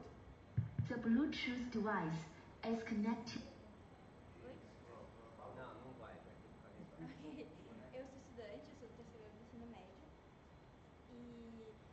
passei por uma escola religiosa, que eu consigo que ele citou, e uma das coisas que eu conheço pessoas, inclusive, agora na minha escola que eu estou, que passaram pela escola cívica militar aqui de Rio Preto, e uma das coisas que eu acho que, assim, eu percebo em escolas mais rígidas, em escolas mais elas tentam padronizar o estudante, elas tentam fazer o estudante virar um modelo. E eu queria saber a opinião de vocês disso, de tentar botar estudantes numa caixinha, ignorando a individualidade de cada um, ignorando as necessidades, inclusive, dos estudantes, e como a escola cívico-militar pode, inclusive, Bluetooth mode. The Bluetooth device is connected successfully. Essas individualidades, essas dificuldades dos estudantes brasileiros, porque a educação, o sistema educacional brasileiro, ele tem várias falhas, obviamente, mas isso do modelo cívico-militar é tentar calar o estudante, não só como o estudante que não para quieto, ou o estudante que não se comporta, mas eu vejo como uma forma de não ter que lidar, de tirar a responsabilidade, de eu ter que lidar com um estudante que talvez tenha uma opinião que talvez eu, não que eu concorde, mas que eu não queira lidar e eu não queira trabalhar mais nisso. Eu acho, e eu queria perguntar se vocês veem como uma padronização, como botar os estudantes e os professores também, né, óbvio, nessa caixinha de, olha, você faz isso e você recebe isso e acabou, e não tem um lugar aqui para sua expressão, você só veio aqui para fazer isso, que é receber o conhecimento e é isso. Obrigada.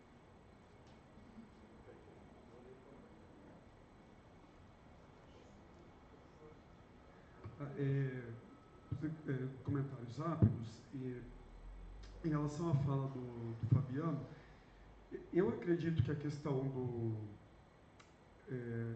desses diretores, supervisores de estarem aceitando, vem muito dessa perspectiva de não ver o fator da implementação de maneira mais crítica, pelo seguinte aspecto: o modelo cívico-militar ele trabalha com a ideia de que, no projeto original, que as aulas em si e o ordenamento escolar continua sendo responsabilidade dos professores e a parte militar seria focada na questão da vigilância da escola, dos inspetores, da questão comportamental, né?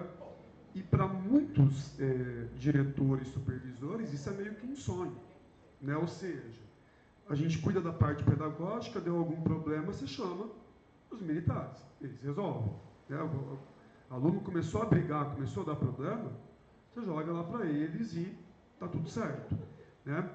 Isso entra muito numa perspectiva que o André comentou na fala, e a gente estava conversando antes daqui, exatamente dessa questão de como muitas vezes a gente busca, né, jogar essa responsabilidade para outros grupos, porque a gente não sente um amparo para resolver isso no ambiente escolar, né? Por exemplo, eu vou para outro ponto, estava conversando com a Natália, a questão da inclusão, né? A Natália passa muito isso com o Thomas, eu passo com os meus filhos também, que os dois também são portadores de TEA, e para mim é muito nítido, né, que no ambiente escolar os dois são vistos como um peso, são vistos como um problema. Tipo, eles entravam, né, o ensino, eles entravam a atividade, por quê? Porque tem que ficar parando às vezes a atividade normal, porque às vezes quem está acompanhando eles não foi no dia, ou foi, mas não está dando certo, né? Porque realmente eles fogem do padrão, eles fogem da ordem, né? Então, quando tem alguma atividade que dá para fazer fora, para a professora, para quem está fazendo a gestão ali, é uma maravilha. Não sei se você sente isso. Mas é algo muito comum. E a gente pode levar para vários pontos também. Então, eu penso que essa perspectiva de quem está na direção, na coordenação, vem muito desse ponto, né? Os militares vão resolver os problemas comportamentais que a gente não dá conta. É basicamente isso, né? Eu acho que como o André pontuou e a gente comentou, isso não funciona. Né? É a fórmula para o caos. Né? Não tem como dar certo. E isso tem, aí eu vou para o passado, né? Tem várias experiências com coisas parecidas que demonstraram que não funciona. Né? E a tendência é realmente isso não ir para frente. Mas é sedutor, porque tem essa questão cômoda, né? Vamos resolver essa situação rápido e está tudo certo. Né? Em relação à questão do padrão, tá? Eu estou na realidade de escolas particulares. Faz muito tempo que eu não trabalho no ensino público. E a escola particular hoje, ela vive uma espécie de crise, no sentido de que, normalmente o foco de escola particular é vestibular. Então, você forma, e é uma coisa que desde pequenininho até chegar no ensino médio, a questão é essa. Vou formar para que esse menino, essa menina, entre na USP, entre na Unicamp, entre na Unesp e consiga ter um bom desempenho lá. Então, a padronização, ela é toda voltada para esse aspecto. Né? E quem não se encaixa nisso, né, fica meio que cumprindo tabela ali, porque está fora desse padrão estabelecido. Tanto é que, até hoje, muitas escolas particulares trabalham com a ideia de ranking. Né? Então, todo final de bimestre tem lá a lista, quem está em primeiro, quem está em segundo, quem está em último, né? Que é bem para trabalhar com essa ideia, olha. Né? Tem um grupo dentro do padrão e vocês que estão fora, né? Vocês que estão fora, né?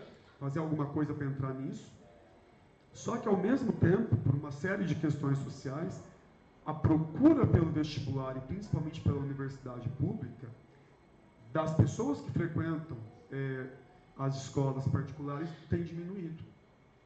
Né? Então, tem essa questão da forma, mas, ao mesmo tempo, as escolas estão um pouco perdidas nesse sentido, porque muitos, não vou dizer nem alunos, muitas famílias não têm mais esse plano, por N motivos, né? De falar, não, meu filho não vai para a universidade, ou não vai para a universidade pública.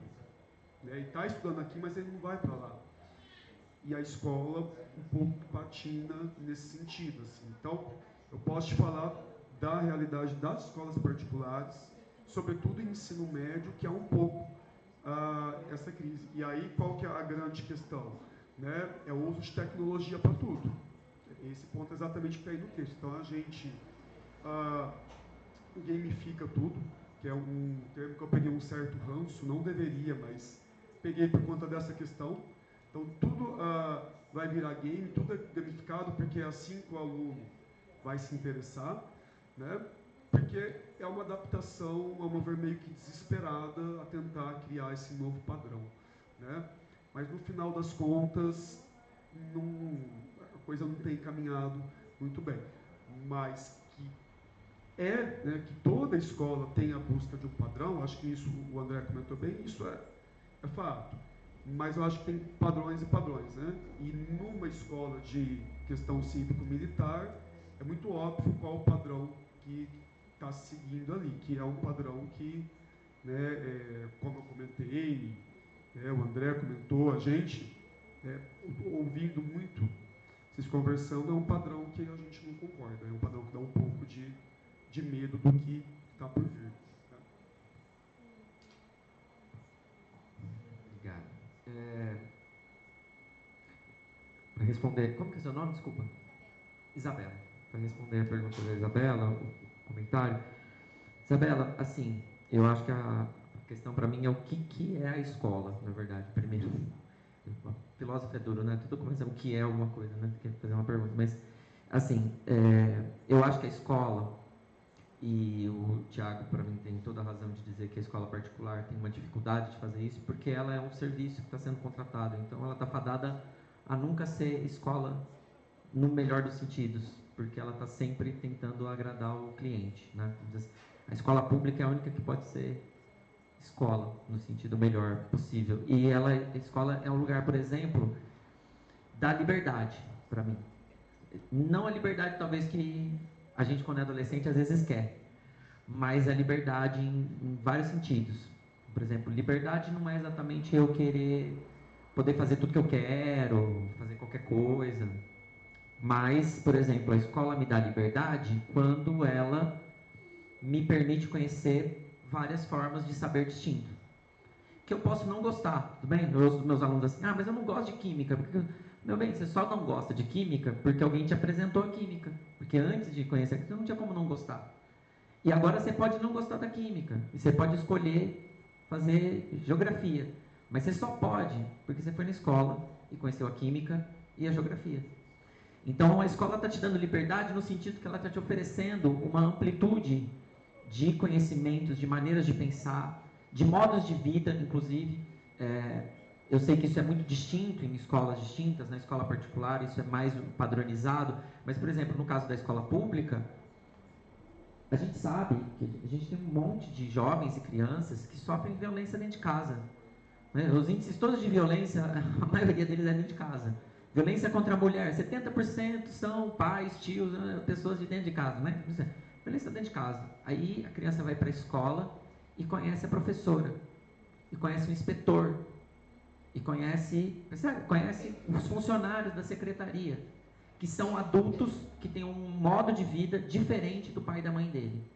Isso é liberdade, porque se ele não fosse para a escola, que é o problema do homeschooling, inclusive, né? Se ele fica em casa, ele só conhece um modelo de vida, o do pai e da mãe dele. Se for bom, tá salvo, né? Se for violento, se for abusivo, tá lascado, porque é a única maneira que ele sabe. Aí ele vai para a escola, vai conhecer, no caso do fundamental, ainda tem menos professores, né? Porque é uma professora, pedagoga e tal. No ensino médio, no fundamental, já vai ter mais professores. Eu conheço adultos diferentes, com modelos diferentes, que pensam de maneira diferente. E, portanto, agora eu tenho opções. Na adolescência, que é o meu público, né? O ensino médio, aí é a hora que eles começam a se perguntar, será que eu quero ser igual a minha mãe, igual ao papai? Será que eu quero ser igual a eles? E veja, eu não tenho nenhuma preferência pelo sim ou pelo não da resposta, não me interessa a resposta que eles vão dar. Me interessa que eles possam escolher. E no fim das contas, todo mundo é em alguma medida parecido com o pai e com a mãe, né? Às vezes até a gente escolhe não ser, né? Escolhe ele como modelo do que eu não quero ser. Mas a gente está sempre respondendo ao pai e à mãe. Mas eu digo assim, mas eu tenho opção, porque eu conheci outras possibilidades. Então, o que eu acho que a escola pode ser de liberdade na medida em que ela apresenta essa diversidade, em que eu tenho acesso ao máximo dessa herança cultural, dessas várias maneiras de pensar. E aí você me pergunta, bom, e esse modelo cívico-militar, ele vai nesse sentido? Não, exatamente o contrário, não é? Porque ele confunde o que é essa disciplina propriamente escolar, que ela é diversa, que cada matéria é uma disciplina, que cada uma delas é uma forma de pensar diferente e que eu estou ganhando capacidade de pensar de maneiras diversas. E como que eu vou empregar isso na vida? De novo, não me interessa. A gente às vezes nunca vai usar, né? Os alunos falam assim, nunca vou usar a forma de pensar. É verdade. A maioria de nós nunca vai usar mesmo. E daí? Mas se você precisar, você sabe, né? Assim, pode ser. A gente não sabe se você vai precisar ou não, mas você vai aprender, porque isso te dá uma possibilidade de pensar matematicamente que em algum momento você pode usar ou isso forma a tua maneira de pensar. Na escola cívico-militar, e nisso o Fabiano concorda, é o contrário, né? O que ele está querendo ali é dizer o quê? Vocês vão obedecer. Vocês vão aprender o quê? A pensar de maneiras variadas? Não, vocês vão aprender a obedecer que nem soldado. Vocês vão aprender a obedecer a ordem que vem de cima, de preferência sem questionar. Não é isso? O que você está estabelecendo é um tipo de disciplinamento hierárquico e sem questionamento. É esse o modelo. Então, vai produzir coisas diferentes? Vai possibilitar que eu tenha escolhas? Não. Esses problemas que o Thiago falou, eu não preciso nem falar mais. Gamificação, não é o problema a gamificação, mas a ideia é, se gamificação é colocar tudo no celular, sei lá, War é gamificação, pode ser? Geografia? Banco imobiliário pode ser gamificação de matemática? A gente tem jogos de tabuleiros mais variados que... Mas se tudo é joguinho de celular é tudo igual, é tudo quantitativo. É uma lógica só, não tem diferença nenhuma. É tudo ganhar ponto, ganhar estrelinha, ganhar medalhinha, é tudo igual. Então, se eu vou transformar geografia, química, matemática, tudo em joguinho de... Eu não estou ensinando nada diferente. Na aula de matemática, eu estou ensinando a mesma coisa que eu estou ensinando na de história, que eu estou ensinando um único modelo, uma única disciplina, uma única maneira de pensar, que é a maneira quantitativa, que é ótima para o neoliberalismo, é ótima para o capitalismo, porque é isso mesmo que eles querem. Ganhar mais, ser melhor, ranking. É o modelo que eles querem. Tudo bem? Aí sim, aí eu digo, tem padronização, tem perda da liberdade. Mas a escola não precisa ser padronização e não precisa ser perda da liberdade.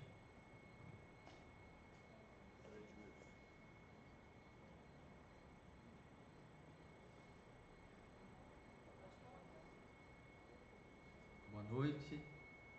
Eu quero aproveitar esse momento para poder deixar registrado aqui a minha alegria, a minha satisfação por estar participando desse evento. Parabenizar a TEM e parabenizar aí os expositores, o historiador e o filósofo.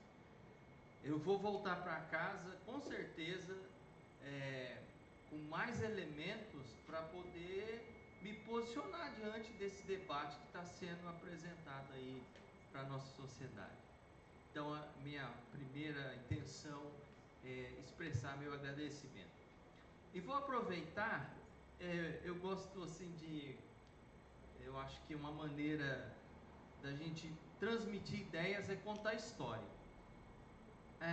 Eu tive uma professora, eu devia estar na 5ª série.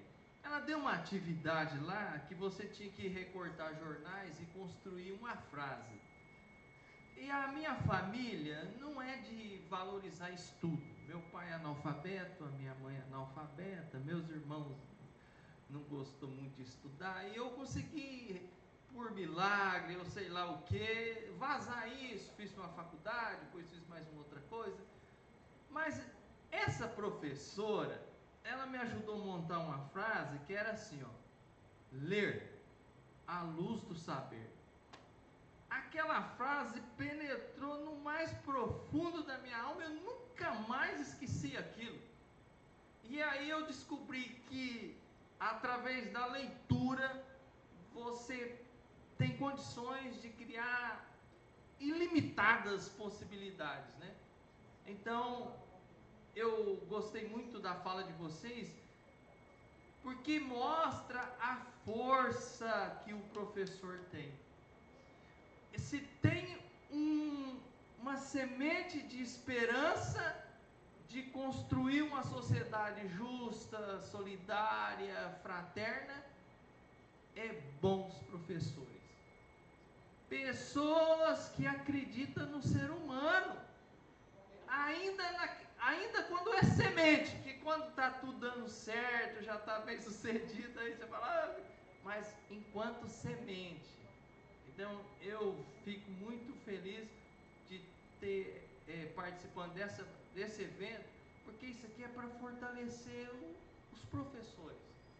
Eu atendo professores e eu vejo a angústia, a dificuldade, a limitação, a estrutura que ele está inserido não é favorável. Então precisa de vocação mesmo, de chamado, de coisa que vai assim exigir superação de limites, né? Então, para finalizar e não me alongar muito, eu não sei se vocês já leram aquela história, aquele romance do Frankenstein. Eu li, e o que eu percebi naquele livro? Que faz uma relação entre o Criador e a criatura. Eu já contei isso em umas aulas que por pouco tempo eu tive experiência de professor. E a minha aula era sobre teoria geral do Estado. Então eu tinha que estudar a formação do Estado. Aí eu vi a possibilidade de tentar provocar aquelas pessoas lá, os alunos. Eu falei, tá vendo? Esse cientista criou Frankenstein, um monstro. E ele, como criador, ele se afasta. Ele deixa a criatura, ele quer abandonar a criatura, porque não ficou perfeita. E a criatura se volta contra ele. Aí eu falava assim, o Estado é uma criatura. Nós, seres humanos, criamos o Estado. Eu fiquei assustado quando falava no contrato social. Aí eu li um autor e falou assim, o contrato social não existe. falei, puxa vida, é verdade, não existe. Alguém falou que nós assinou esse contrato social aí, que criou o Estado. O Estado não existe. Aí eu falava assim, tá vendo? Se a gente virar as costas para a criatura, é assim mesmo, funciona desse jeito, tá tudo ruim, vai. Essa criatura volta contra o Criador. Aí uma coisa que era para ser, para desenvolver, para evoluir, para prosperar, volta contra nós. Então, participando desse evento, acende a esperança de que tá ruim, mas tem jeito. Depende de cada um de nós, de uma certa, assim, vamos dizer, renovar a esperança. Não vai ser fácil a luta, mas é possível, porque afinal de contas foi nós que criamos isso. Então, mais uma vez, parabéns a todos que se dispuseram a participar desse debate muito bom, muito profundo. Muito obrigado.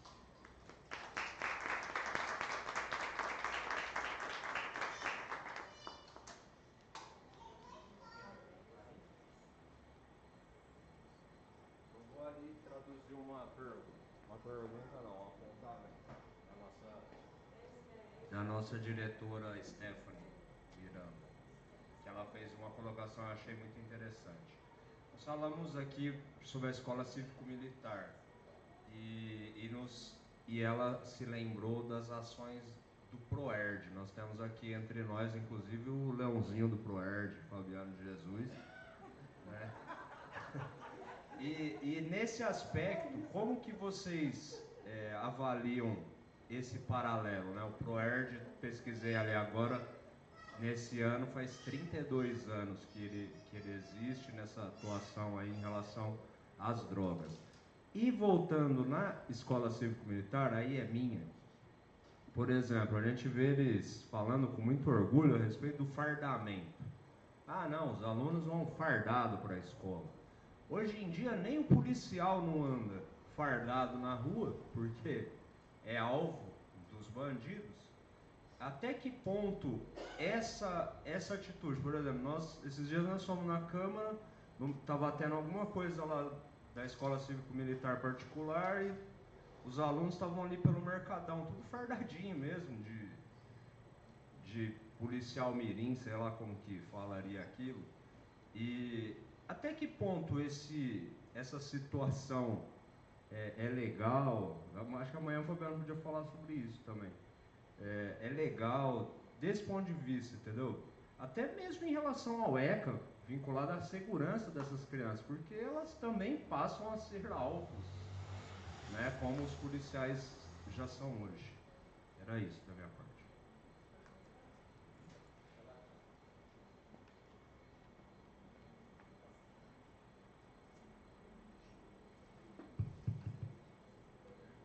Bom, tentar comentar rapidinho. Questão, a primeira fala do Edmilson, é uma questão que eu me pego, né, muitas vezes, principalmente, eu brinco que são os dias de derrota, né, quando sai da escola ou da sala, tipo, nossa, por que eu vim hoje, né? O que eu vim fazer aqui? Porque não, parece que não deu nada certo. Mas tem muitas questões que a gente acaba influenciando para o bem ou para o mal, né? O professor também pode destruir muita coisa na escola, né? Na sala, mas eu acredito também que a gente tem essa perspectiva de conseguir fazer a diferença para eles, embora muitas vezes isso não é perceptível, nem para a gente, nem para eles. Como também já estou há muito tempo dando aula, tem muitos adultos que eu encontro hoje em dia que foram meus alunos que comentam, falam, nossa, tal coisa que você falou, sei lá, fui teu aluno há 15 anos atrás e fez sentido para mim agora, né? Então tem esse timing diferente também, né? Em relação à questão dos alunos andarem fardados e ter essa questão, isso tem muito a ver com o sentimento de pertencimento, né? Essa ideia de estarem no mesmo grupo, de estarem unidos numa mesma perspectiva, então, de usar o mesmo uniforme, de ter o mesmo padrão, de seguir a mesma questão, né, é meio que motivo de orgulho, realmente.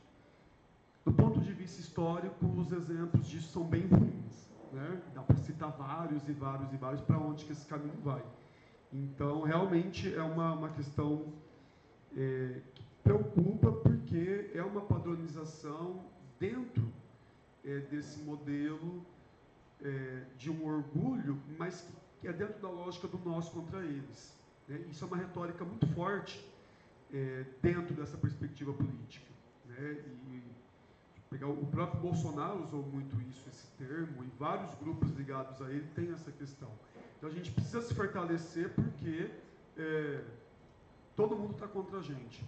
Então, se todo mundo está contra a gente, né, todo mundo vai falar mal, então eu preciso ter esse senso comunitário, e é um tipo de discurso muito parecido com discursos extremistas do século XX, poderia até um pouco para trás, que a gente sabe bem aonde que estudar, aonde que para isso foi, né? Então é algo realmente preocupa, mas, né, que eu saiba, não tem nenhum impedimento legal disso. Assim, acho que é dentro do padrão, é um uniforme como qualquer outro, né? Então não há impedimento, mas o sentido disso, né, é a ideia do ler nas entrelinhas, tentar entender o que tem por trás.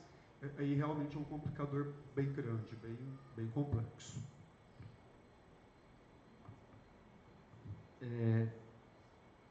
Do ProErd, não faço a menor ideia.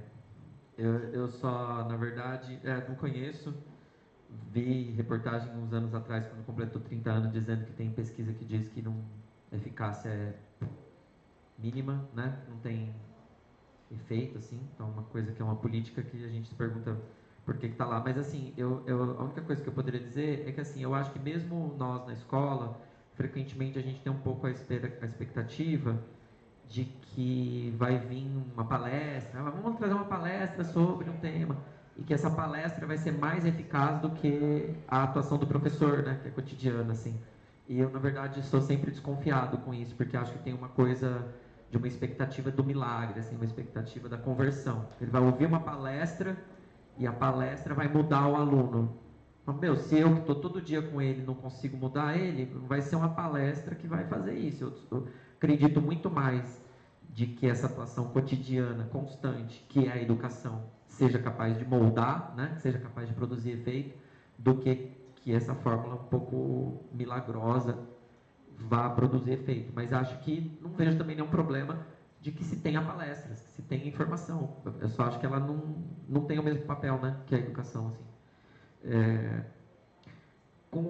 Na verdade, eu queria comentar Edmilson, é isso, o que o Edmilson falou. Veja, eu acho assim, esses ataques que a educação recebe, eles são, para mim, eles são correlatos à ideia da antipolítica, não é? Que é uma coisa que faz parte desse movimento. Então, na verdade, é dizer assim, acreditar que a palavra, não sei se é claro, mas tanto na política quanto na educação, o instrumento é a palavra. O instrumento é o diálogo, é a conversa. Educar uma criança é acreditar que você, por meio da conversa, vai conseguir produzir efeitos sobre quem ele é, sobre como ele pensa, sobre como ele age. E me parece que a gente está numa época que isso é mais ou menos generalizado, é uma luta constante, a gente tende a não acreditar. Né? No Brasil é isso. A gente não acredita, a gente acha que só o que funciona é violência, é repressão, é o discurso da segurança pública, em vários aspectos, né? A gente acha, se não for uma ação dura, não tem efeito. Né? Aí vem o punitivismo. Então tem várias tendências na nossa sociedade que eu acho que vem desse mesmo núcleo, que é uma certa descrença com o poder da palavra. E veja, o poder da palavra é o poder da cultura, não é isso? É o poder do simbólico, é o poder da capacidade humana de produzir sentido, que não é só físico e violência, agressão. Então, na verdade, eu acho que essa descrença na educação, que é o projeto da educação cívico-militar, da escola cívico-militar, é dizer isso. O professor não vai resolver, falar não adianta, só o que adianta é porrada nos moleques, só o que adianta é colocar para fazer flexão, é isso. Só o que adianta é violência, é a única coisa que resolve. Agora, isso é correlato para mim da ideia de que a política não funciona. Que é também dizer, a palavra não funciona. Não adianta eu tentar convencer as pessoas, não adianta eu ir na Câmara, não adianta, não, nada adianta. Só o que adianta é violência, né? Ou luto por mim mesmo, tento ficar rico, porque daí o dinheiro passa a ser, na verdade, um instrumento do meu bem-estar, que significa poder pisar na cabeça dos outros, né? Assim, afirmar a mim mesmo. Então, agora, por outro lado, veja, se a educação é atacada, se a política, como construção coletiva da vida comum, é atacada, é porque elas são potentes, na verdade, né?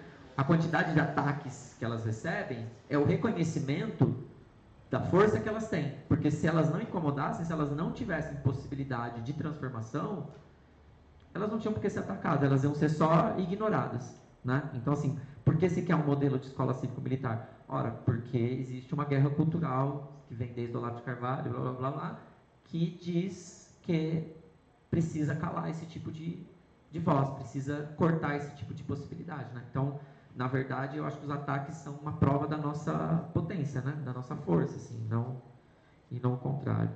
Do fardamento eu concordo com o Thiago, eu acho que tem aspectos aí, né, de distinção, de se sentir superior, né?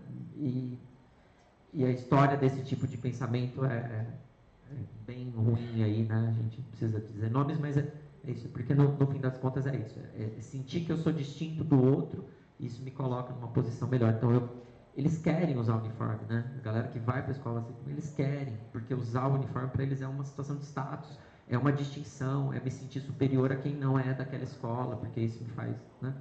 Então, tem várias questões aí de outro âmbito, né, que estão operando, inclusive de âmbito psicológico ainda.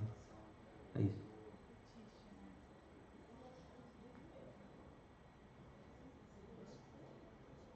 Então, é isso. Gostaria de agradecer a presença dos professores, Thiago, André. Foi um debate muito bom, né? Foi muito produtivo. Vai deixar aí o vídeo para os professores que não puderam estar presentes, né? Nós vamos disponibilizar no YouTube do sindicato. E agora eu vou chamar a nossa presidente, a Elaine, para entregar uma homenagem nossa, assim, né? Uma lembrancinha nossa, pela disponibilidade de vocês estar aqui e contribuir com a gente.